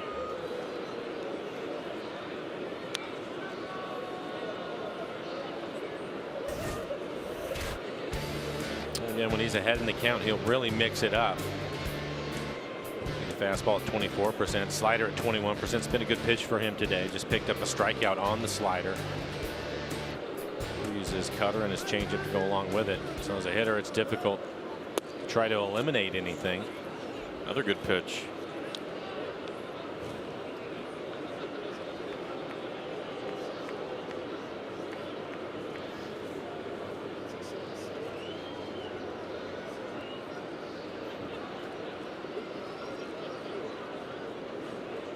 Shift is on for Alonso. Keep an eye on Brantley.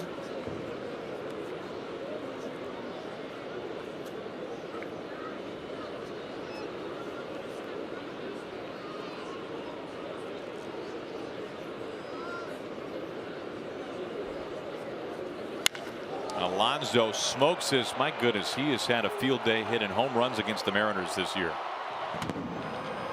That's his 8th on the season. He's homered in all 3 games of this series. Half of his home runs this year have come at the Mariners' expense.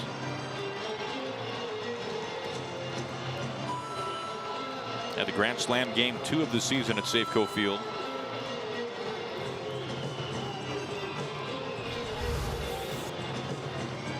Not many mistakes today, but you can see that pitch ended up right in the middle of the plate.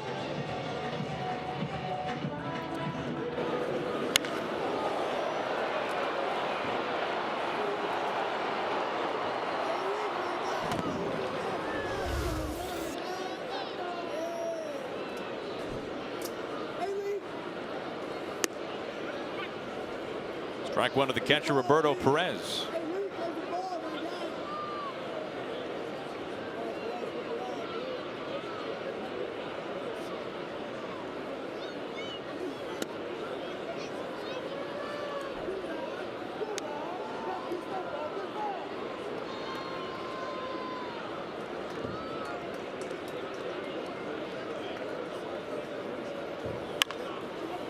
Seager charges. Healy handles it at first base for out number 2.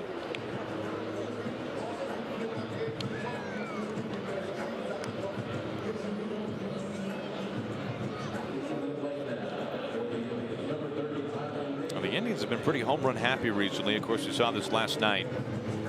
It's now 10 home runs the last 4 games for the Tribe. First time in Alonso's career he's homered in 3 consecutive games.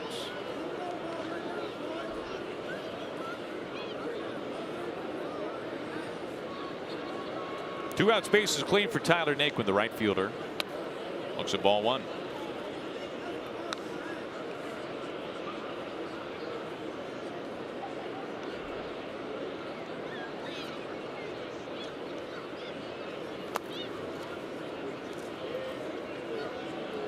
Naquin had driven in the only previous run for the Indians entering this inning, the infield single that ticked off a Leake's glove.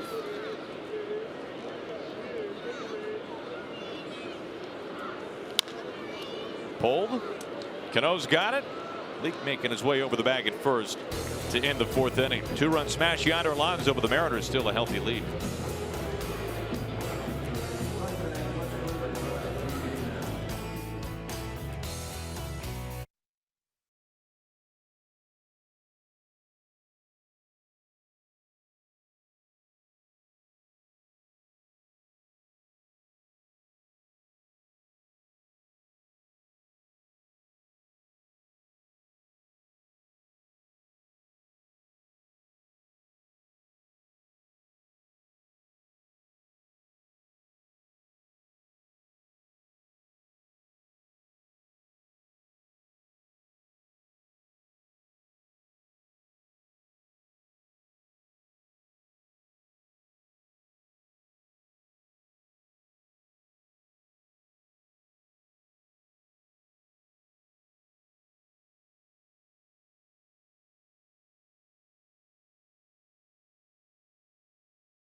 first, a 2-run third, and a 5-spot in the fourth.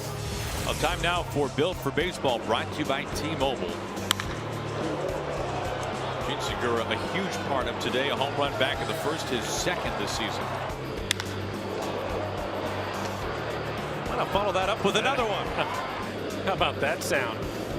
And then Kyle Seager. Yeah. 3 home runs today for the Mariners. So much for hitting in the cold weather. I guess so. Not a problem. And you're saying, you see my numbers, August of '95. You see, I had a 560 on base. Look at this right here. I walked 31 times. Gene, you're having a pretty good day, but I don't want to make you feel bad about yourself. he's actually going over the scouting report on a new pitcher for the Indians.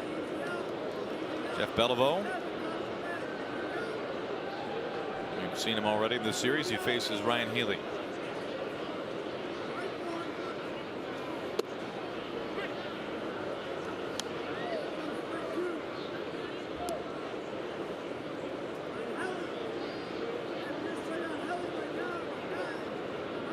Healy a hard out back of the third. Drove one deep out to center field, caught by Zimmer.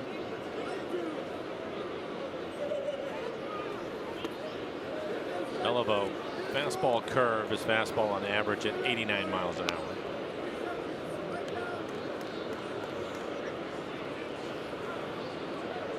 His previous outing this series was his Indians debut, pitched in the big leagues last year for the Blue Jays. Was called up when Andrew Miller was placed on the disabled list with a hamstring injury.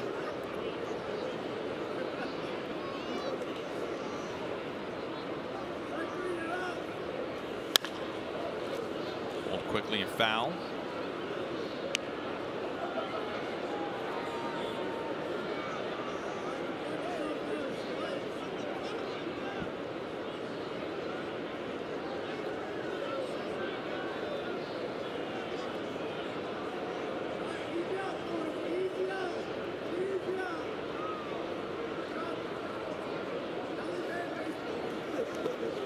Bounces in. Ball and 2 strikes to Healy.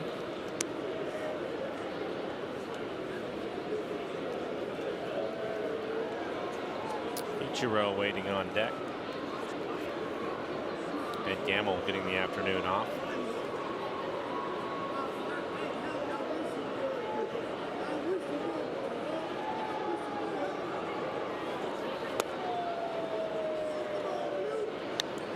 Two balls and 2 strikes.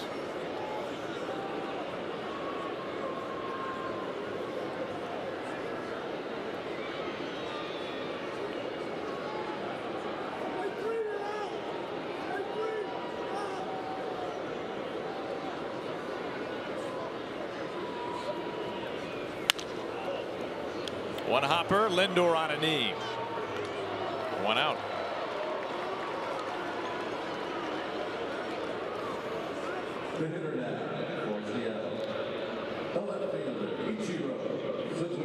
That brings up Ichiro.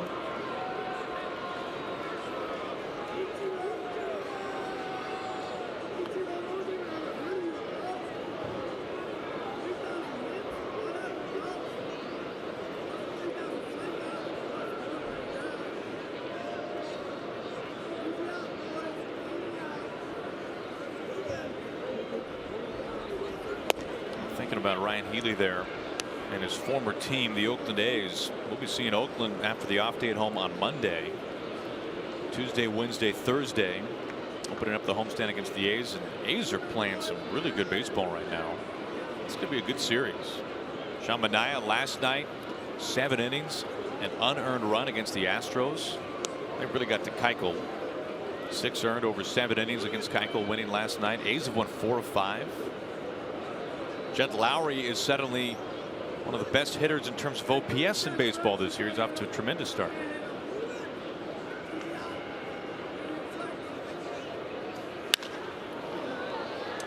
Zimmer back a few strides. You know how many innings Manaea went?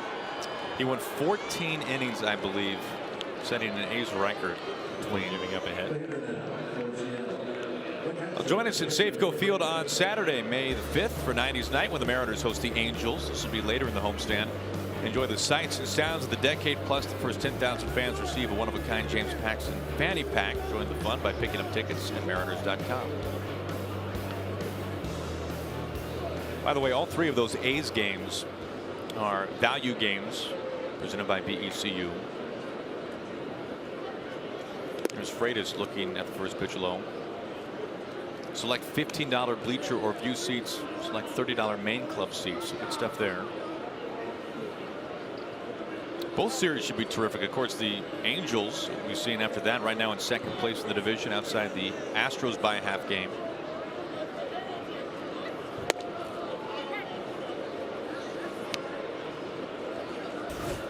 Mariners will be home for a week and then back on the road. A travel day on Monday the 7th. Then on to Toronto for 3. Then go see the Tigers for a few. Then of course on a day that would have been off at home, we'll be swinging back by Target Field for a makeup game. The West starting to bunch up a little bit. You're not kidding. This is turning out to be one of the most competitive divisions in baseball. Top 4 teams within 2.5 games. Rangers the outlier, 7 games back. Mariners 2 games back at the start of today.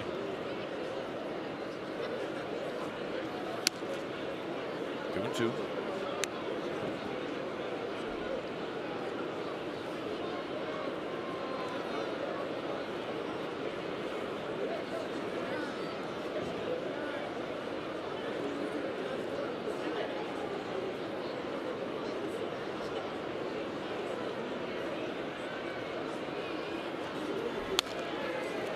Watch out on deck, D. Gordon.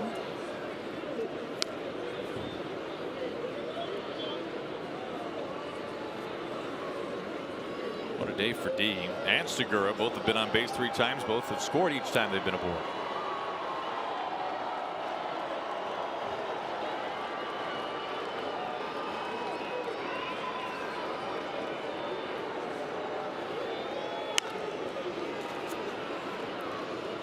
Top 5 hitters in the lineup, all being productive today. He has scored 3 runs, has a couple of hits, including a double, stolen base. Segura has driven in 4, has also scored 3 runs. Cano has driven in a couple with a double and a sacrifice fly. Nelson Cruz 2 for 3 so far with a home run. Kyle Seager just hit a home run.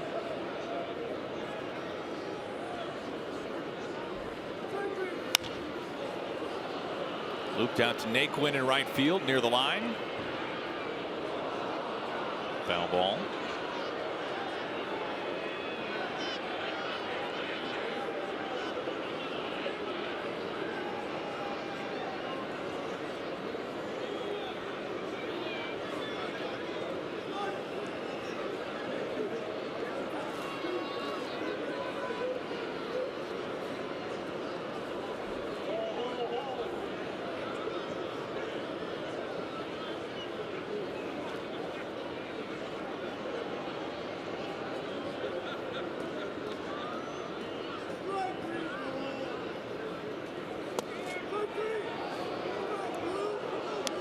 Freitas reached on catcher's interference, scored back in the 4th.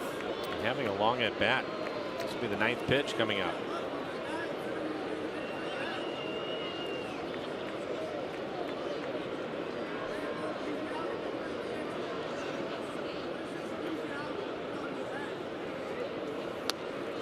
How about that? Draws the walk. 9-pitch plate appearance with 2 outs for the Mariners number 9 hitter.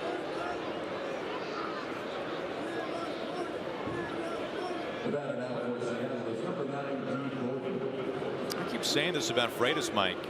A guy we knew very little about, of course, going into spring training. When he gets his opportunity to be out there behind home plate and in the batter's box, by and large, he really makes the most of it. Not an easy thing to do. It's not an easy thing to do. It was his 4th walk on the year. And you have to figure now that Mike is back, that Mike is going to play 6 days a week. So it's going to get even tougher. Had a chance to play a little bit more while Mike was on the disabled list. He and Mike Margin were both splitting time, basically.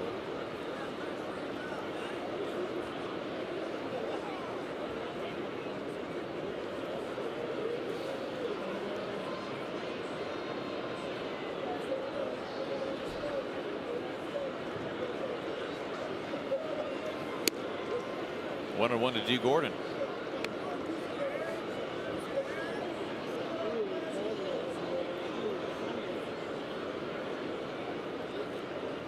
Mariners have scored in 3 of the first 4 innings.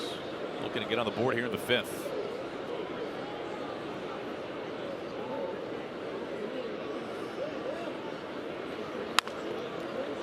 Little looper, Kipnis right by the shoelaces to end the inning.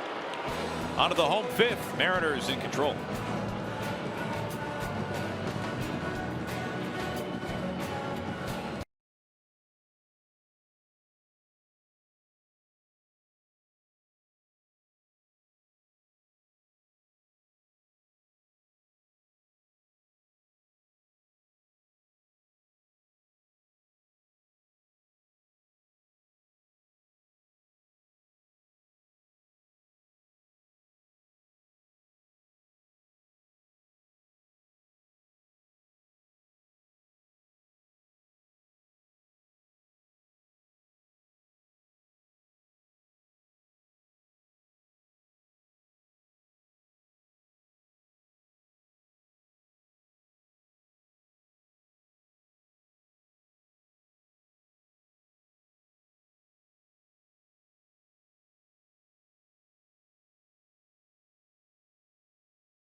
Rebound after a tough start earlier on this road trip in Chicago on Monday.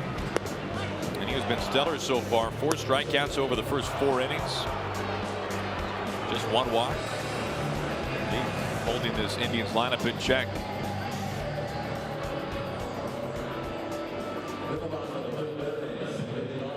He'll face 9-1-2 here in the home 5th.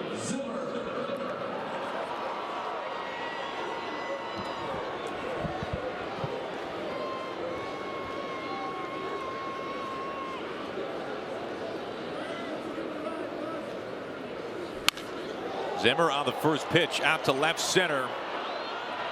D with just enough space bangs into the wall for round number 1. 1 up, 1 down as we go back to the Ford Sports Desk. We check in with Bill Kruger. Bill, we always enjoy watching Mike Leake pitch. What have you enjoyed today?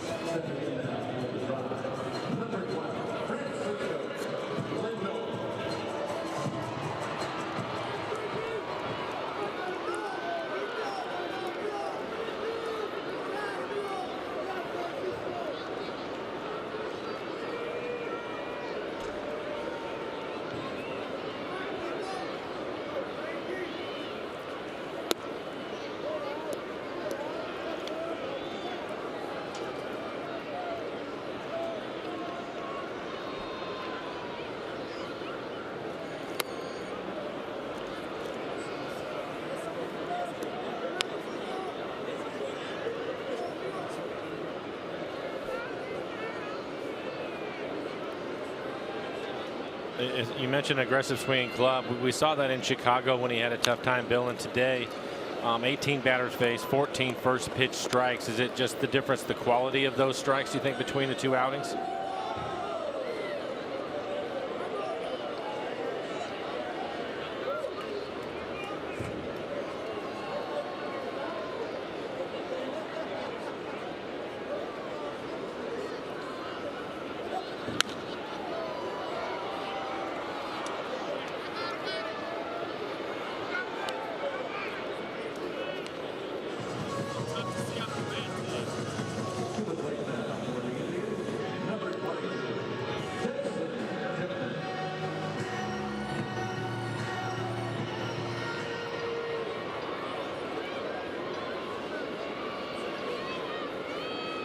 You know, Bill, I'm sure when you take a look at the Mariners lineup, you must think of it through a pitcher's eyes. And what do you think now that we've had a chance to see this lineup really healthy and intact for the first time all season in this series? How do you assess this lineup, especially today? We're seeing the very best forms of any lineup.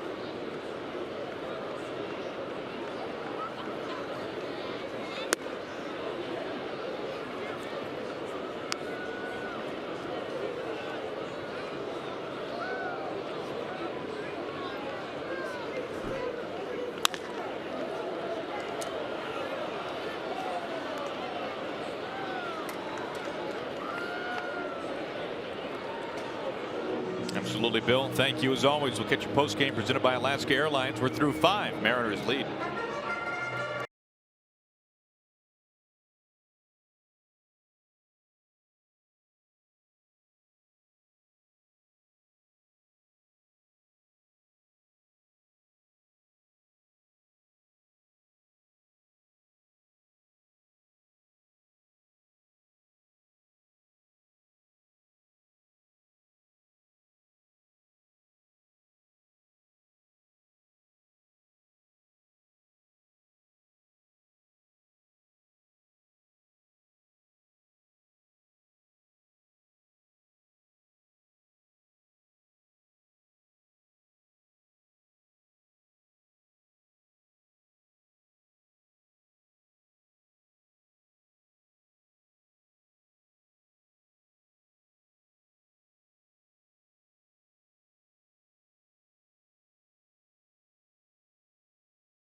When the A's come to town Tuesday through Thursday, we'll have 3 straight opportunities to purchase $15 bleacher interview seats as well as $30 main and club seats. It's all part of Mariners Value Games presented by VECU.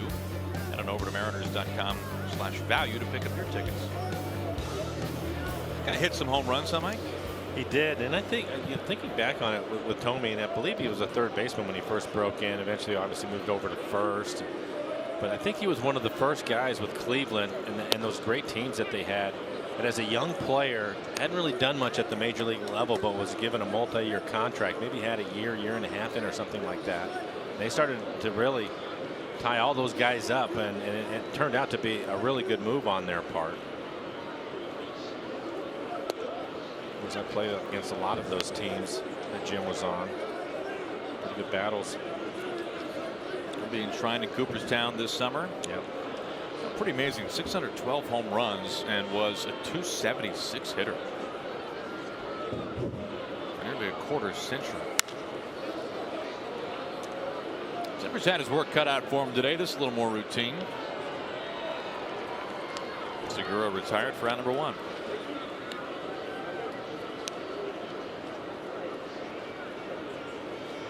And I got to say, Mike, anytime you see an interview with Jim Thome, he just seems like the nicest guy. He's on that team. He's definitely on that team. I mean, he has to be, right? Yes. Yeah, the all nice guy team. He's there.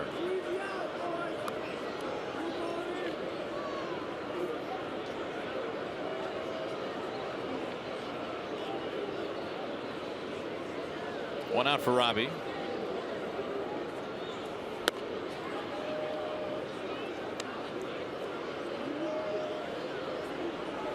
More motion inside the bullpen.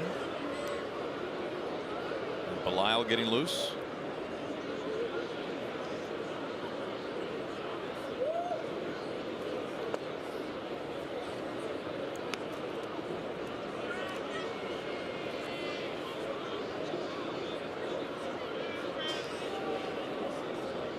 Cano holding it steady against lefties.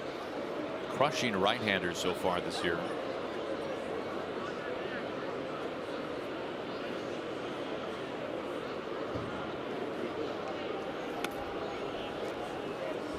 And he works ahead 3-0.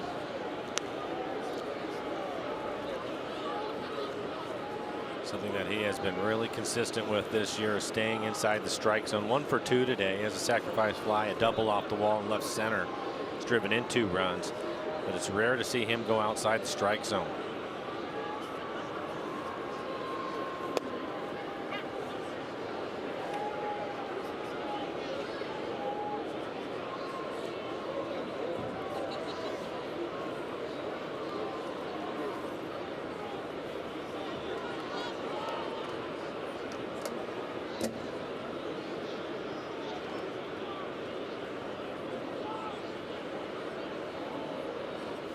The 3-1. On base for the second time. One out walk to Cano.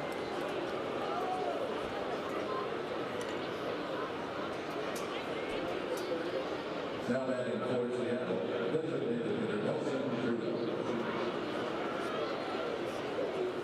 Pretty good average against lefties, the best in the American League. And Cruz to face a lefty here. Nelson has also driven in a couple of runs. A home run back in the first inning. He now has 5 home runs on the year. Headed out to center field.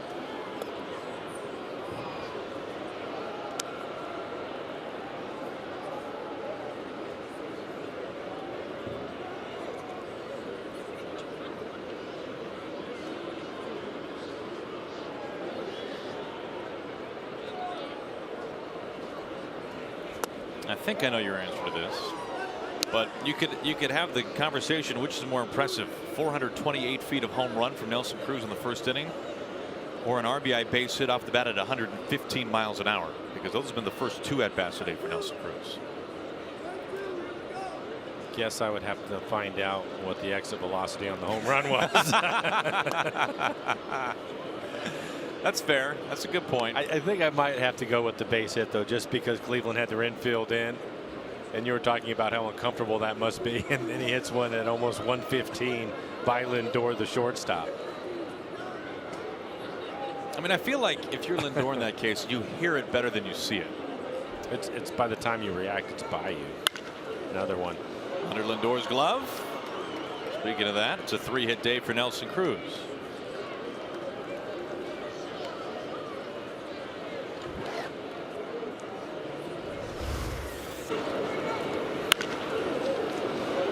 Just love the sound of it, don't you? Absolutely. Whether it's a base hit from Nelson or a home run.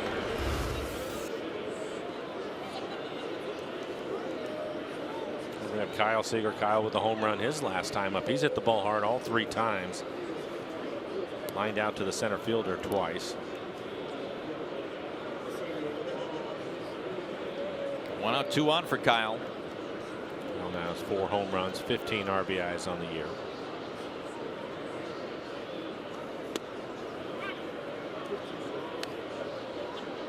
I was just told 117 on that last base hit, so he's improving, Aaron. Yeah, he's just heating up. 117.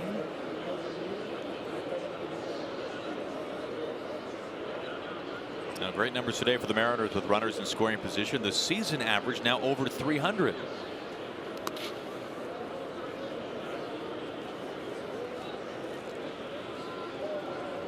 Ten runs on 10 hits.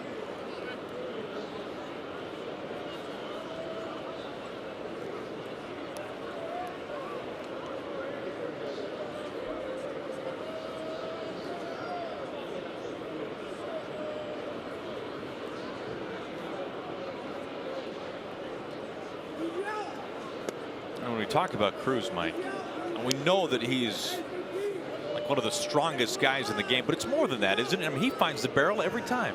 It seems like it. And he's getting hot, but it certainly appears that way. We were talking about it. I don't know if it was yesterday or the day before, and it was the day before. He ends up with a base hit into right field, another base hit up the middle to drive-in runs each of those times. He's just a really good RBI guy, more than just a home run hitter. I'll get him again. This has got some length to it. Naquin at the wall can make the catch. Robbie scoots into third. Didn't miss by much. Kyle's had some good at-bats today, just missing another home run. Talked about the wind blowing in today. Ended up knocking this down a little bit so that Naquin, the right fielder, was able to make a play right up against the fence.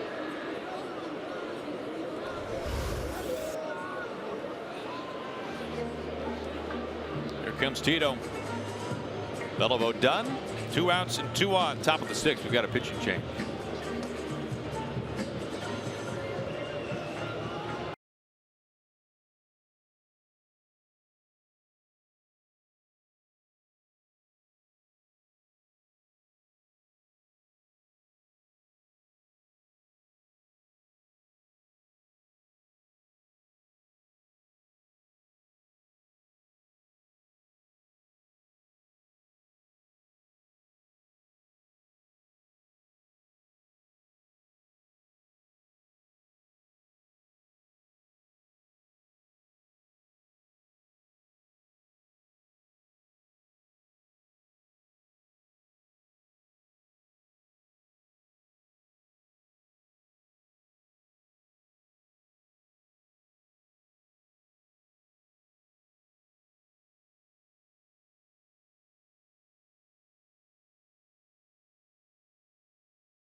Thank you, Bradley. Matt Belisle up on the mound to face Haniger with 2 outs and 2 on. Fastball, slider, curve, changeup. Typically just stays with his fastball and slider. Average fastball this year right at 90 miles an hour. Hard slider though at 85.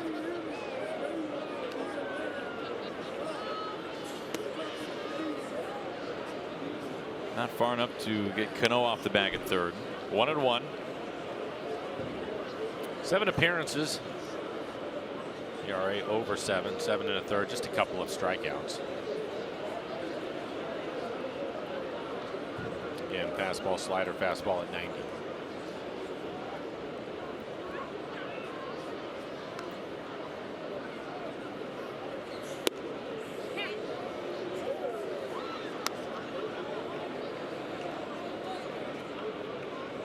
Ball and 2 strikes to Haniger.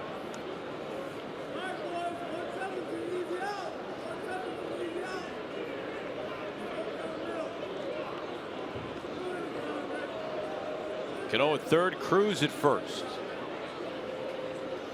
The 1-2. Rattled foul.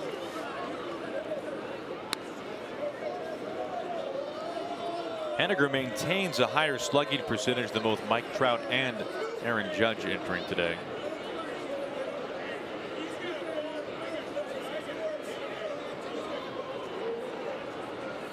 Homered and doubled last night.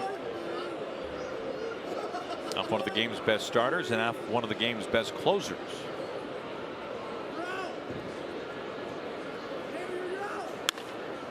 It's a shot out to left field. Brantley and Zimmer able to backhand flag it down and make the catch. A lot of room to cover. The Mariners strand 2 as we go to the bottom of the 6th.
Delivers all new franchise mode and much more.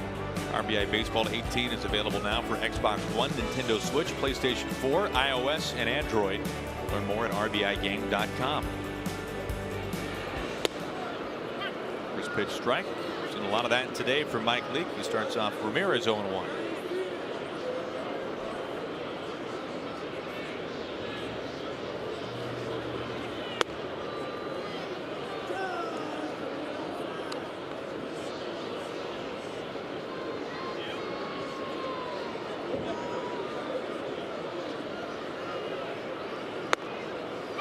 One and 2, top of the zone.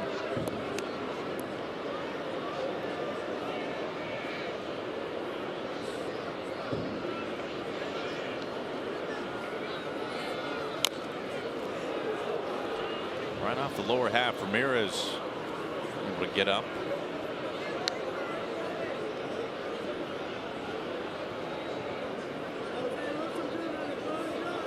You mentioned the high strike. On his breaking ball or even his cutter, he's been getting that pitch, but on his two-seamer at the top of the strike zone, he's not getting the call there. Look at him overall, 85 pitches, 54 strikes. Could have been actually a little better than that on some pitches that looked on the tracer that they were strikes, but were not called.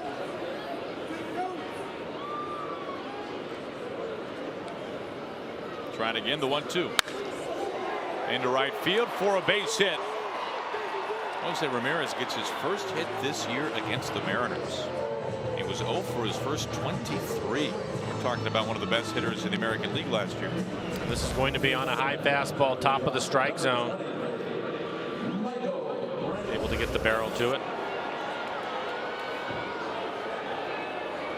You know, to put that into more perspective, 0 for his first 23 against the Mariners, hitting .309 against every other team combined. The Mariners been doing something right to him. Very good player. There's much question. So is Michael Brantley, who's stepping in. Brantley 1 for 2 so far today. A run scored. He goes after the first pitch, out to the gap into right center. Gordon full steam ahead, can't make the catch. Ramirez on to third, Brantley in at second.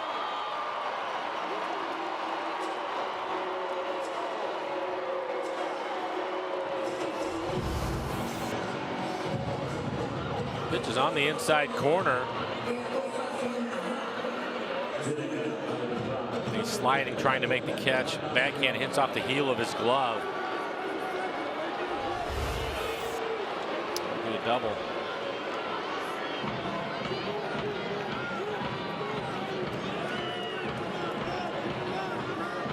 Two in scoring position for Encarnacion.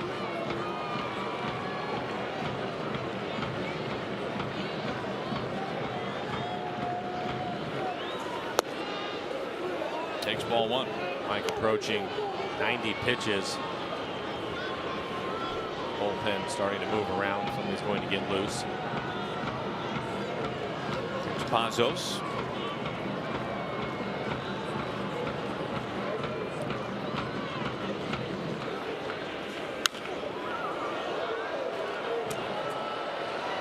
Now Leak is in the mix.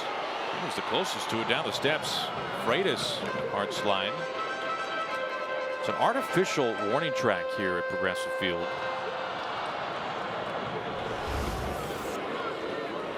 For David Freitas, he picked it up late, and I think that Mike saw that and just took off from the mound trying to help him out. Fortunately, did not fall down the stairs.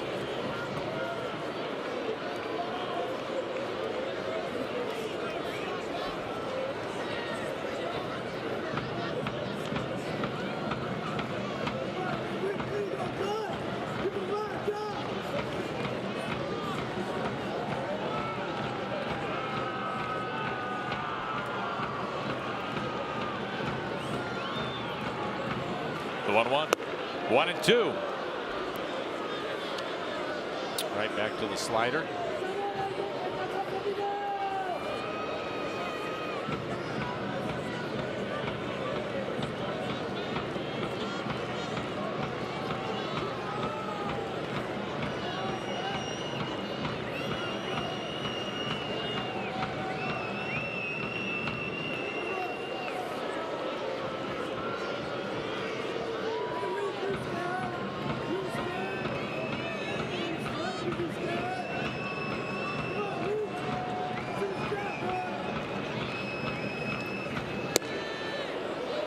Barely missing. To the slider again.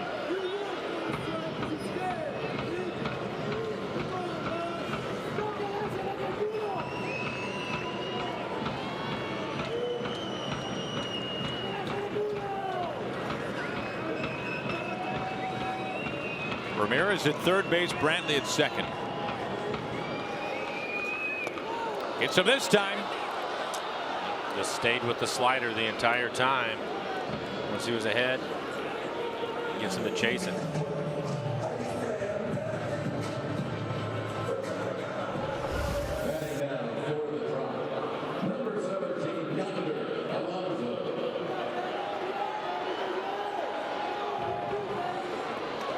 Ramirez staying put at third.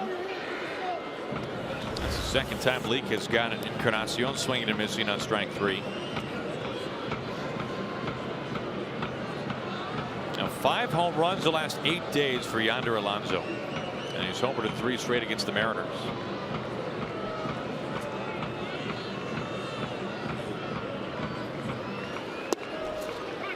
Strike 1.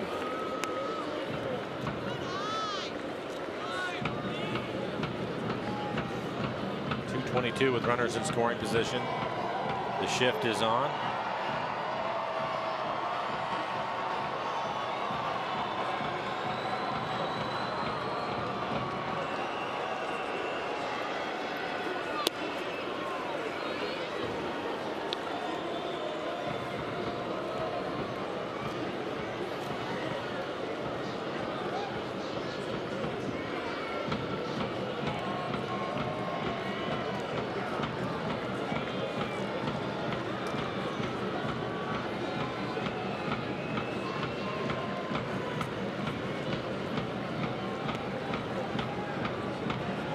Leaks 1-1. Out to Ichiro. Back on his heels. Right in front of the track for out number 2. Ramirez tags and scores. Alonso, a sacrifice fly to left. 10-4 Mariners.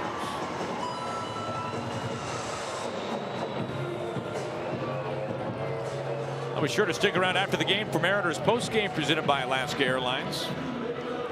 Breaking this one down tonight, game 3 of 4. The series wraps up tomorrow. I'm Marco Gonzalez. We'll hear from the skipper, Mike Leake, as well.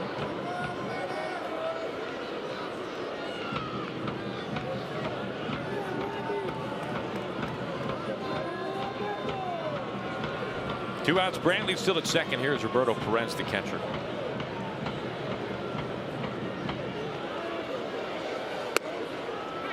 Looking at strike 1.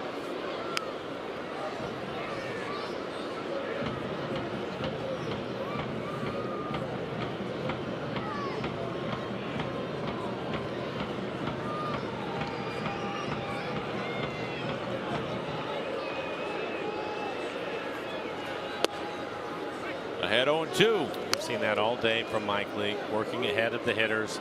A lot of first pitch strikes.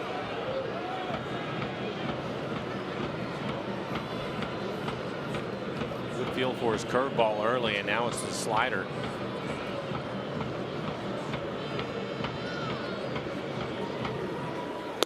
Three pitches, all it takes. Perez back to the dugout, and that ends the inning. 6 strikeouts over 6 innings for Mike Leake.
Connecting you to the power of the digital world.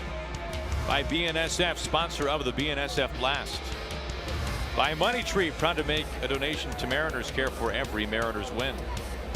And by Jack in the Box. Try the new Cholula Buttery Jack, part of the Buttery Jack family, only at Jack in the Box. So Mariners fans staying warm on a chilly day today in Cleveland. First pitch temperature is at 41 degrees. 10-4 all Mariners as we start the 7th. Bottom third due up. It starts with Ryan Healy.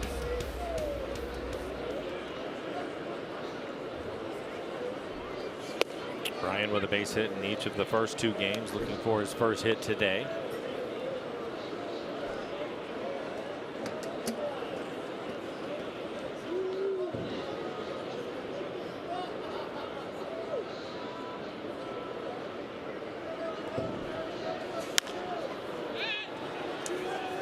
Alonso chasing after this in foul ground. Nice catch.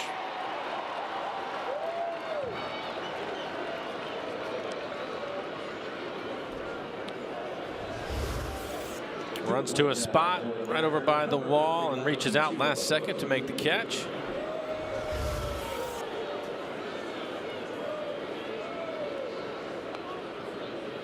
One out for Ichiro.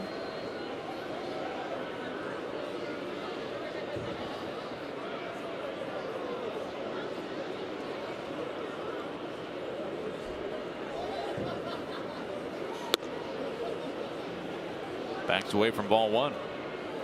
Right there, top of the zone. Mike Leake is now at 98 pitches, probably done for the afternoon, especially if you consider the temperatures here. James Pazos starting to get loose again. That's nice for the Mariners. A starting pitcher that's gone 6 innings and now 4 of the last 5. Yeah, they're starting to get in a little bit of a groove as a group, which will certainly help those guys out in the pen. Some of the work away from them.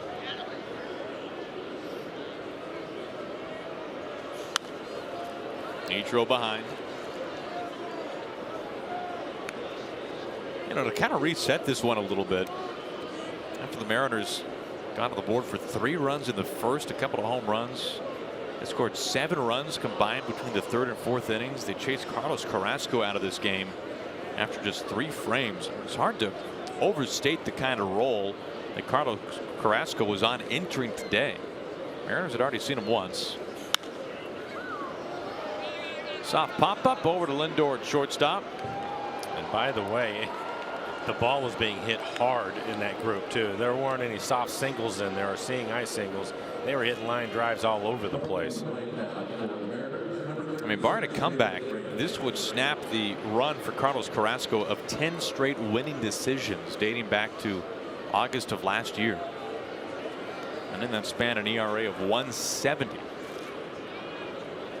And Kluber, for good reason, gets all the attention. He is the ace of this Indian staff. Mariners know that full and well by now, especially after last night. But Carrasco is as good of a number 2 as you can find in the league. And his 2 worst starts this year have been against the Mariners. They've been able to get to him.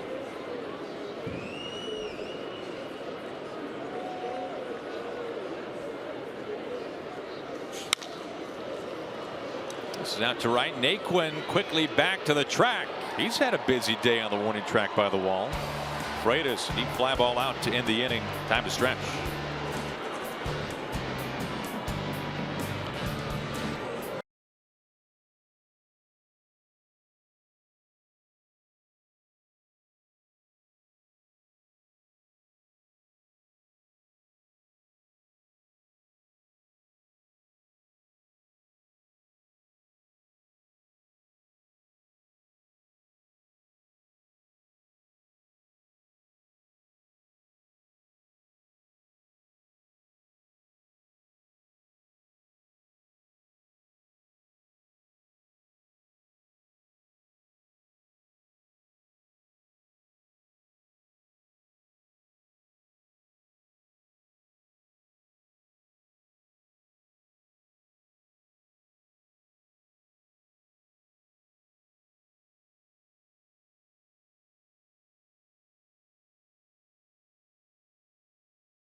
the bottom of the 7th. Mike Leake getting the start today, going 6 strong innings for the Mariners. 6 innings, 6 hits, 4 runs, all of them earned. 1 walk today. That's 6 strikeouts. 98 pitches. A lot of first pitch strikes today. 25 batters faced. 18 first pitch strikes for him. Our Beacon Plumbing call to the pen brings us James Pazos. For James, this will be his 8th appearance on the year. ERA right at 2. He's really pitched well, especially lately. In 9 innings, he has 10 strikeouts, just the 1 walk. Opponent's hitting .212. His fastball at 95 miles an hour with a slider. It's good to see the mustache coming back for Pazos. You're a fan of it, aren't you? Who isn't? Pazos throwing the ball very well recently. Plays a pinch hitter, Brandon Geyer. Bat for Naquin.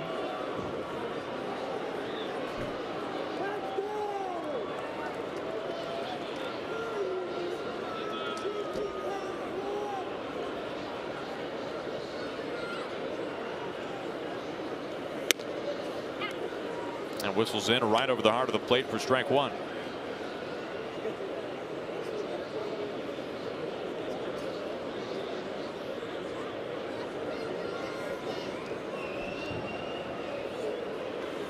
Watch out.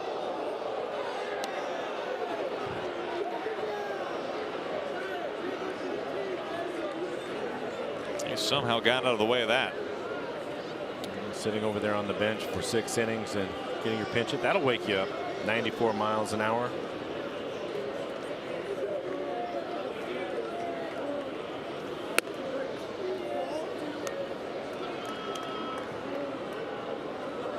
Off the plate to make it 2-1. James working for the 3rd time on this road trip. Of course, he had that 2 2/3 scoreless outing back in Arlington, and inning scoreless in Chicago. Good fastball, top of the strike zone. Again, not getting the call. Saw that happen to Mike Leake today a number of times. It's pretty good pitches and not get the call.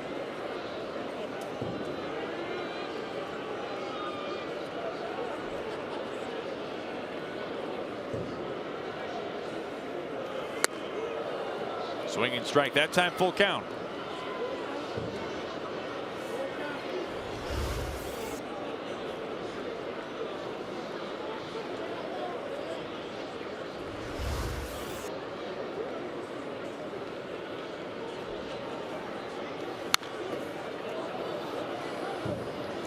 Good velocity that time, 96. Yeah, his best fastball so far.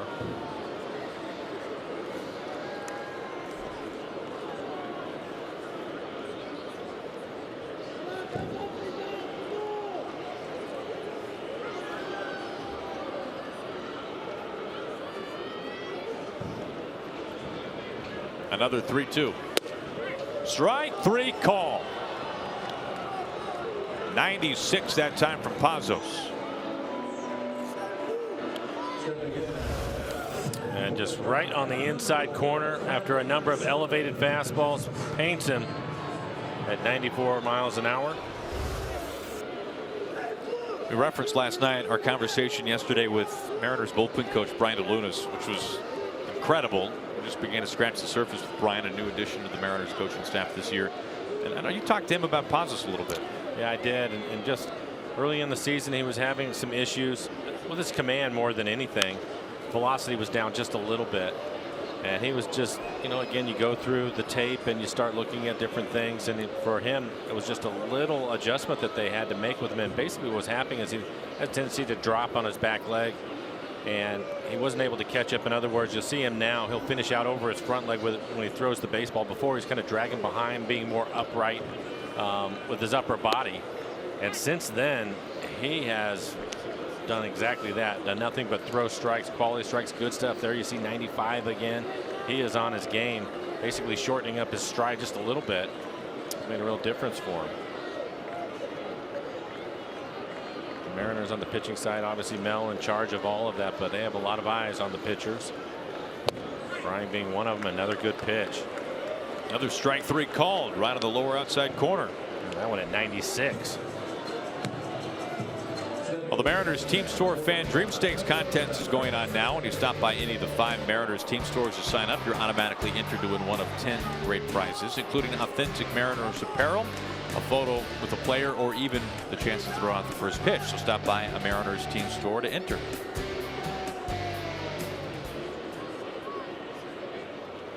Back-to-back strikeouts instead of Francisco Lindor. On the first pitch, out to Haniger in right field. El Paso's out of the bullpen, working through the Indians. 1, 2, 3. We go to the 8th.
Jordan, been on base 3 times today, has scored 3 of the Mariners' 10 runs.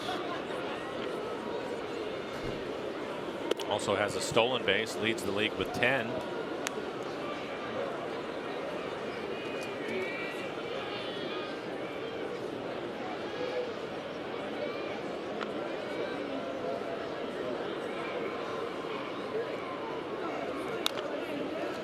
One and one.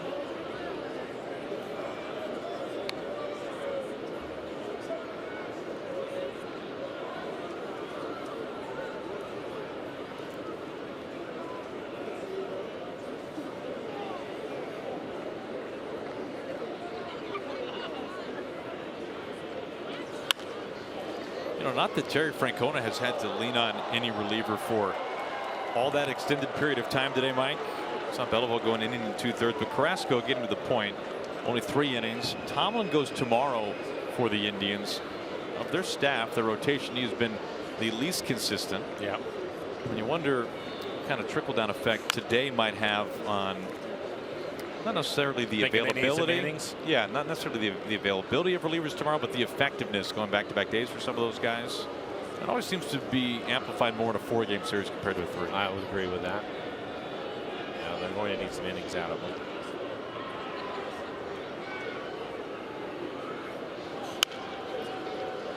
Alonso off the bag, having a hurry. And time to first base. Belial wins the foot race. There's out number 1. We'll go back to the Ford Sports Desk. Brad, what's happening, man?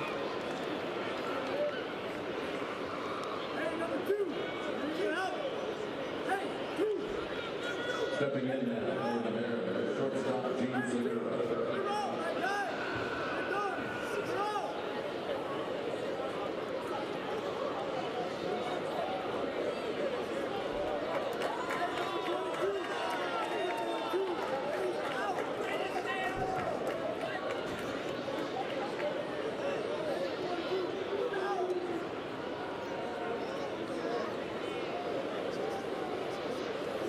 You had Mike's and axe throwing, Brad.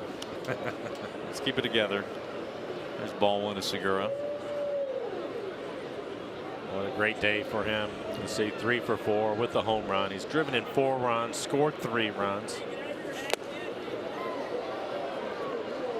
Hitting almost 500 with runners in scoring position this year. Look at the club. Mitch Haniger leads the team with 26 RBIs. Gene Segura has 20.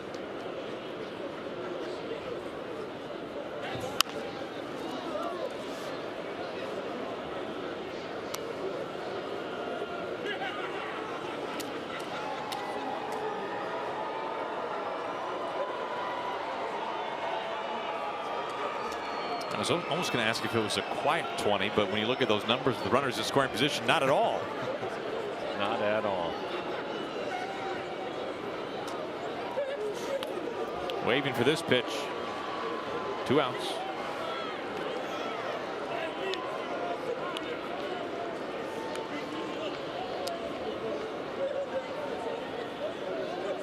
That brings up Cano. So far, he's helped his on base percentage. Been on base a couple times today. 1 for 2. He has a walk and a sacrifice fly.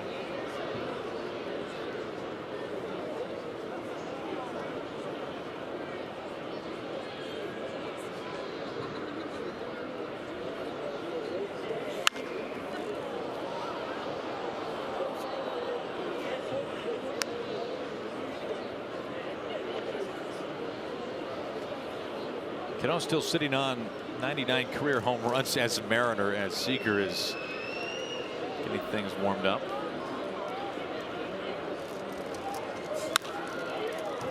Out to left, Brantley has some room. 3 up, 3 down to the top of the 8th. We go to the home half. Mariners in control.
You got it, Bradley. Thank you. Vincent to face 2, 3, and 4 for the Indians here in the 8th.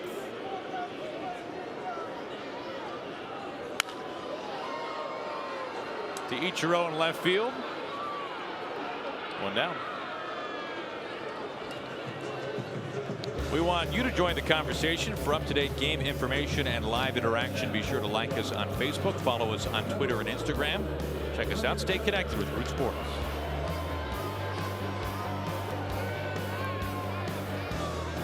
One quick out for Jose Ramirez.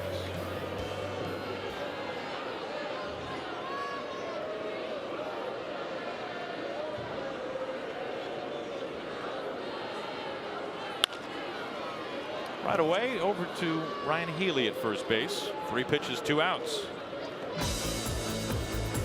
Now tomorrow, this 3-city road trip comes to a close. Our coverage begins at 9:30 in the morning back home. Marco Gonzalez on a nice little roll. 8 strikeouts in consecutive starts. He's taken on Josh Tomlin and the Indians. Tomlin gave up 4 home runs in his previous start. Gave up 4 home runs in his first start of the year as well. That'll be tomorrow, the final game of the series. New baseball for Vincent.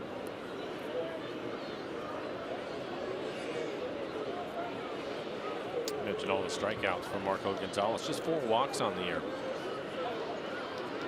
Very impressive. Saw that great changeup plenty in his last start.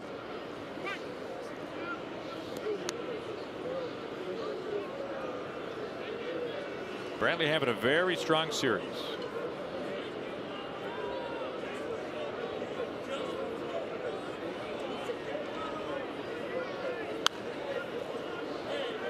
Vincent ahead quickly, 0-2.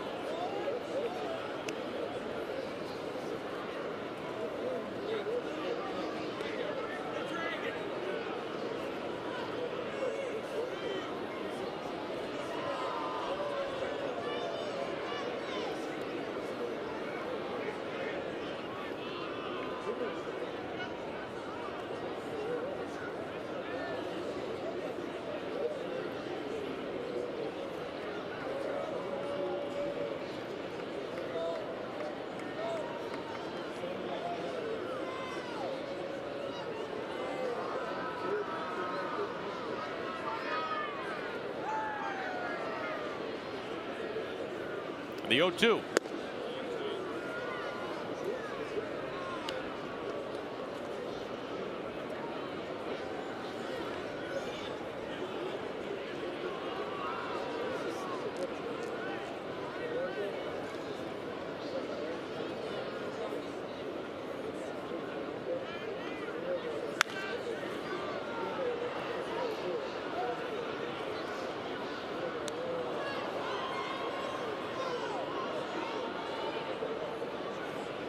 Now for the Indians today has been a game of catch up ever since they came to the plate for the first time in the bottom of the first. Mariners have been in command of this one from the very get-go. Segura and Cruz home runs of the first inning. A 3-homer day in total for the Mariners. Haniger in front of the warning track. A very quick, efficient inning for Nick Vincent out of the bullpen. We are off to the 9th.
In with the Snoqualmie Casino scoreboard from around the league.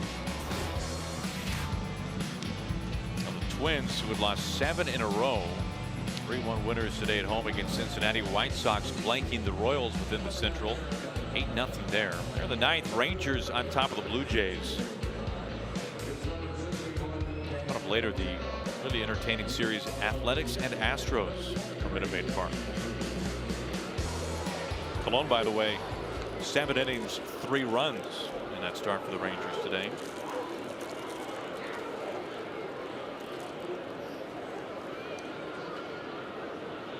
The pitcher, Dan Otero.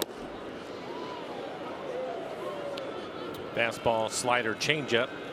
His average fastball this year right at 90 miles an hour. 7 appearances, a 3.6 ERA, 11 strikeouts, just 1 walk in the 10 innings that he has worked. Opponent's hitting 184.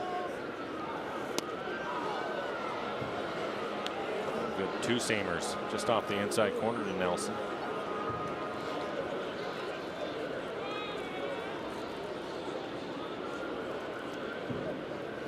Eric Gonzalez has taken over at third base.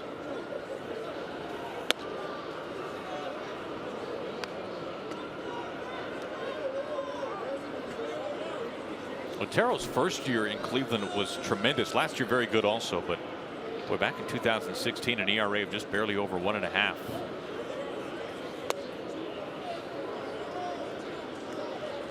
Two and two.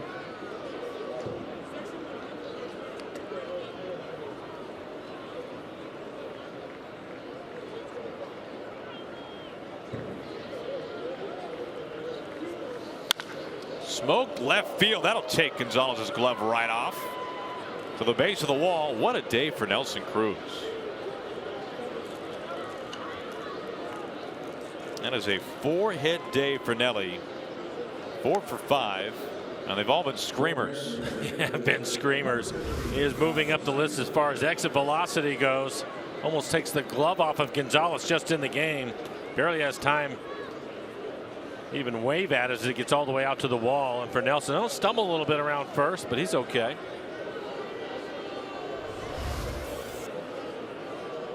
Kyle Seager, an opportunity to drive in another run. Kyle, a couple of RBIs today. Hit his 4th home run.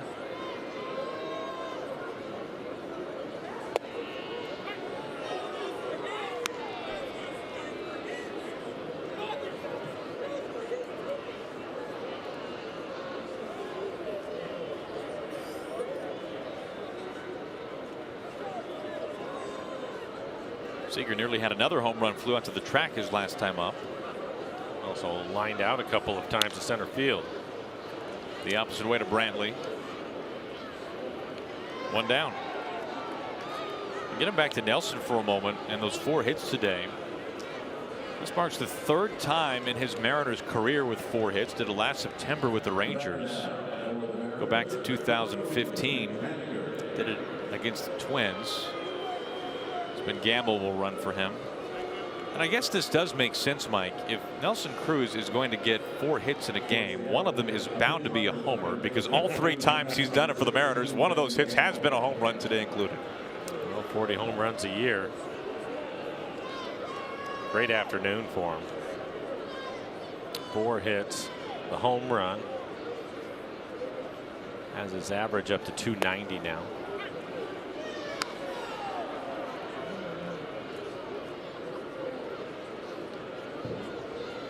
Mariners 5 for 10 runners in scoring position.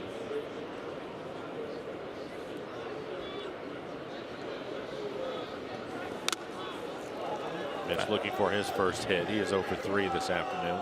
And we're not used to saying that. Going to give Perez a moment. Sounded like that got a piece of his mask.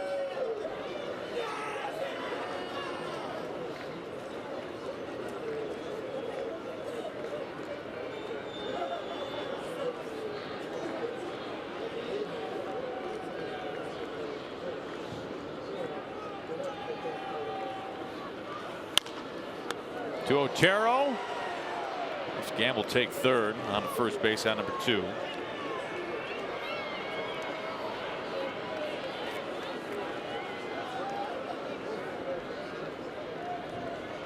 Two outs, Gamble at third base. That brings up Healy. You know, the world of exit velocity for Nelson Cruz. He is now the only player so far in the big leagues to appear twice in terms of the top 10 exit velocity for a single ball put in play. We're not talking average here. We're talking about individual hits. He has had 2 now at 116 miles per hour and change.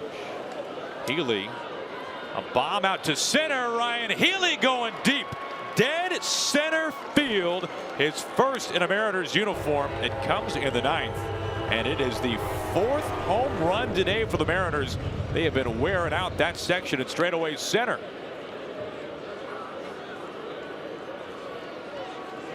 This is really good to see.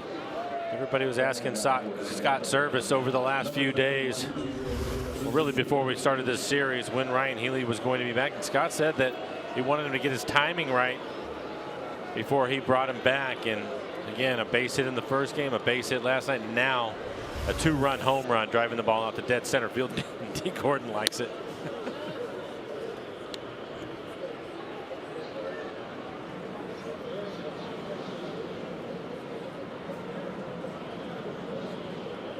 Well, 4 Mariners.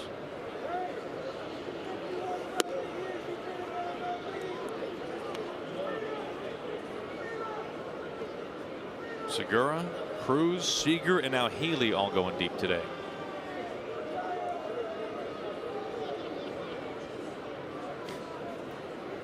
Hugs for Manny, former Indian skipper.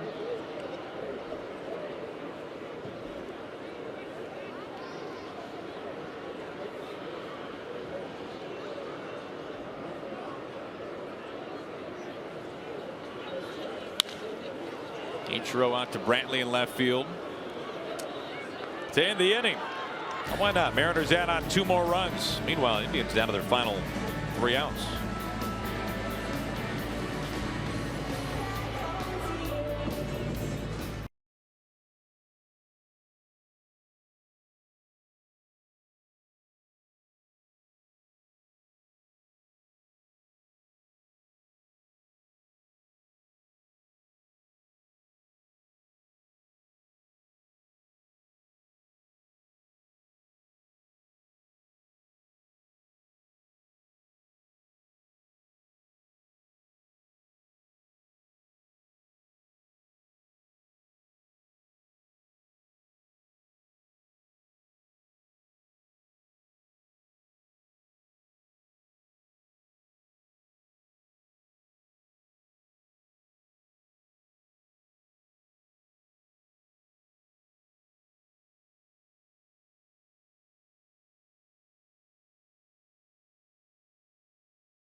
That's right. Stick around. Some more airtime. Jason Bradford up on the mound now for the Mariners. Looking to close this one down. Final 3 outs. His 7th appearance, 2-0 record, a 1.86 ERA. Opponents hitting just 200 against him.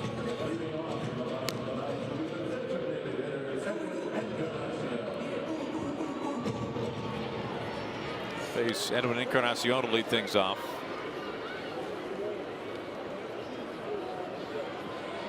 Now, Mike, you were talking earlier about how you remember this being a good hitter's ballpark, right? Yeah.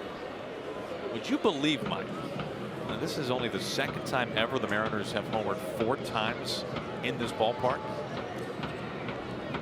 First time I find that surprising. since 2000. Al Martin taking Bartolo Colon deep. Carlos Guillen taking Colon deep as well. A couple of Mariners Hall of Famers. Edgar and Dan the Man.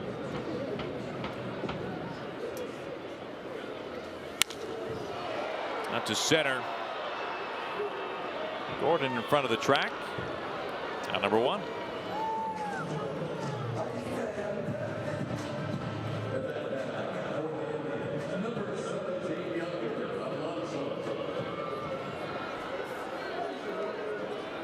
That brings up Alonso.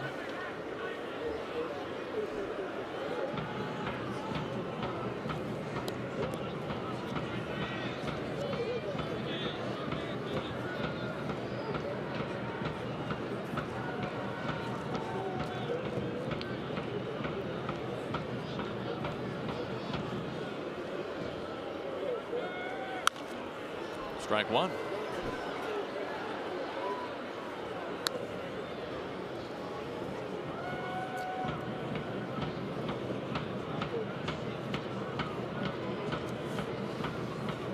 We are on the air tomorrow at 9:30 in the morning. Marco Gonzalez, Josh Tomlin, final game of the series.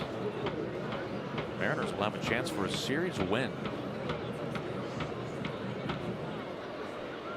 Shift is on for Alonso. 0-2.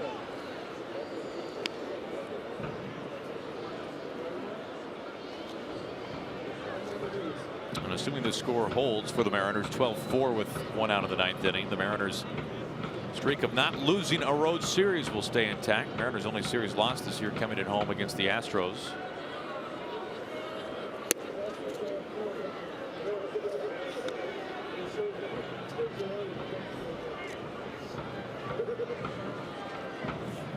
Scott Servais getting plenty of offense and 6 innings from Mike Leake. Pretty good recipe for a win.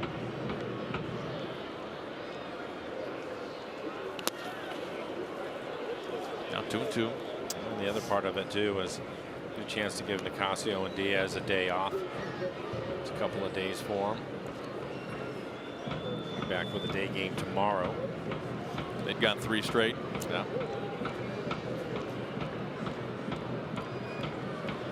Then of course a scheduled day off on Monday. So starting the homestand, the bullpen will be in great shape.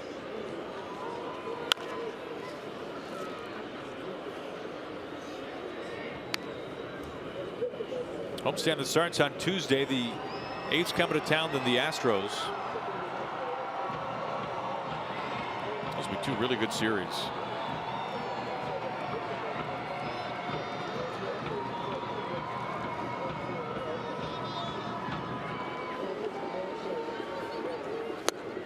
Down on strikes. 1 out left for the Indians.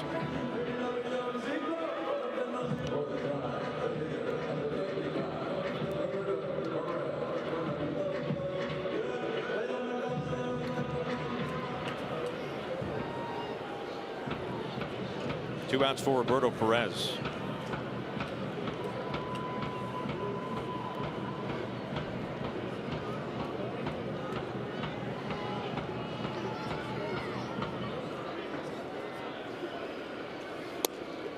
Looking at ball 1.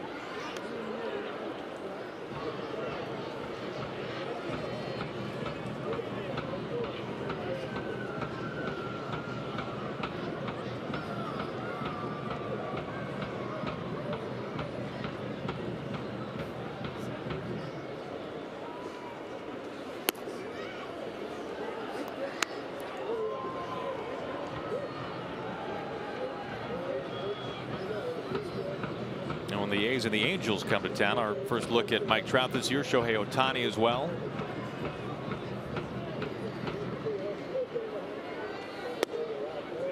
Mariners have seen the A's already this year at home. As Bradford falls behind 3-0.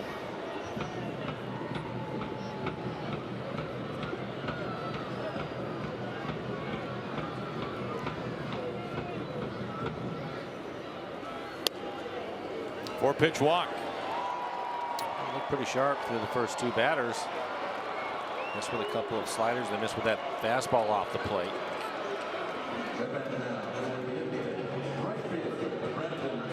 Second time up for Brandon Guyer.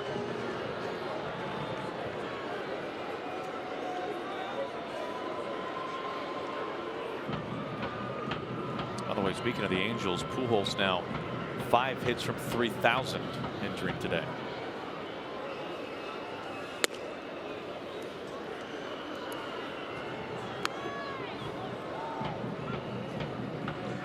I was listening to you and Gary Hill talk today, and a bit surprising that the Angels haven't been scheduled back into St. Louis since Pujols has come to the Angels, really. Yeah.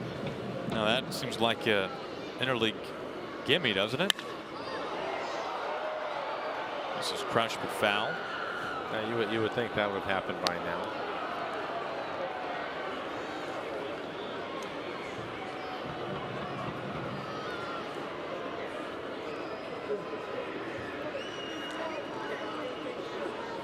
One ball and 1 strike to Guyer with 2 outs here in the ninth.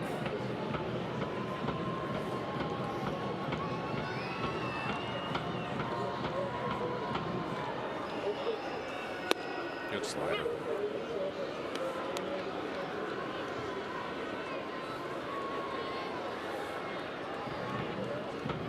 League, Pazos, Vincent, and now Bradford.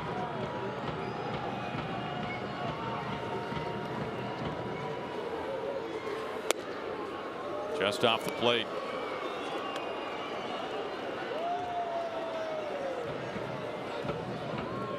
And what a bounce back today for the Mariners. Facing Kluber last night, ended up being a 1-run game, a game that was lopsided until the very final few innings.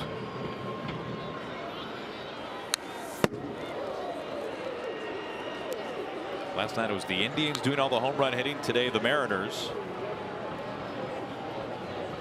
tying their season high with 4. Segura getting things going in the first inning. Second batter of the game.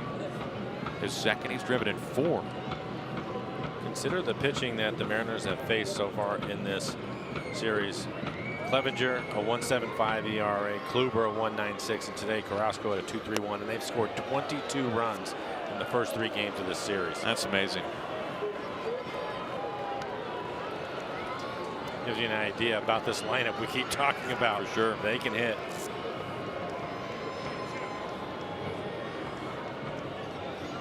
Full count as Guyer was able to check his swing.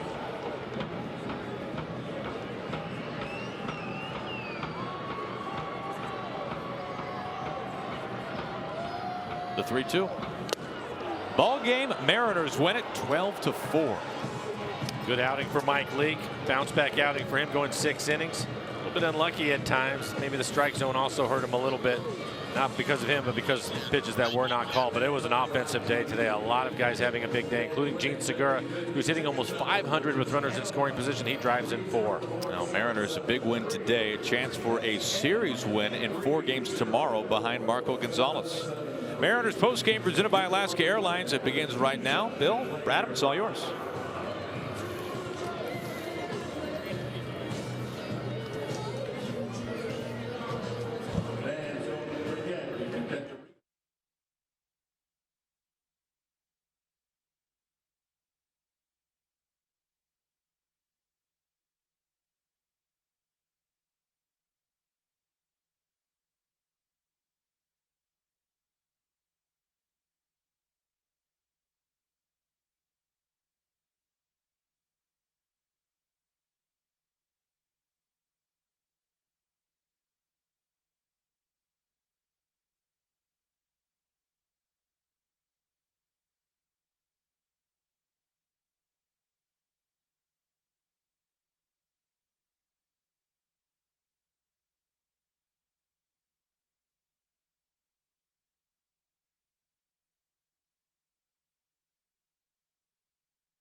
Are they hearing me? There we go. It's kinked. All right, here we go. Got it.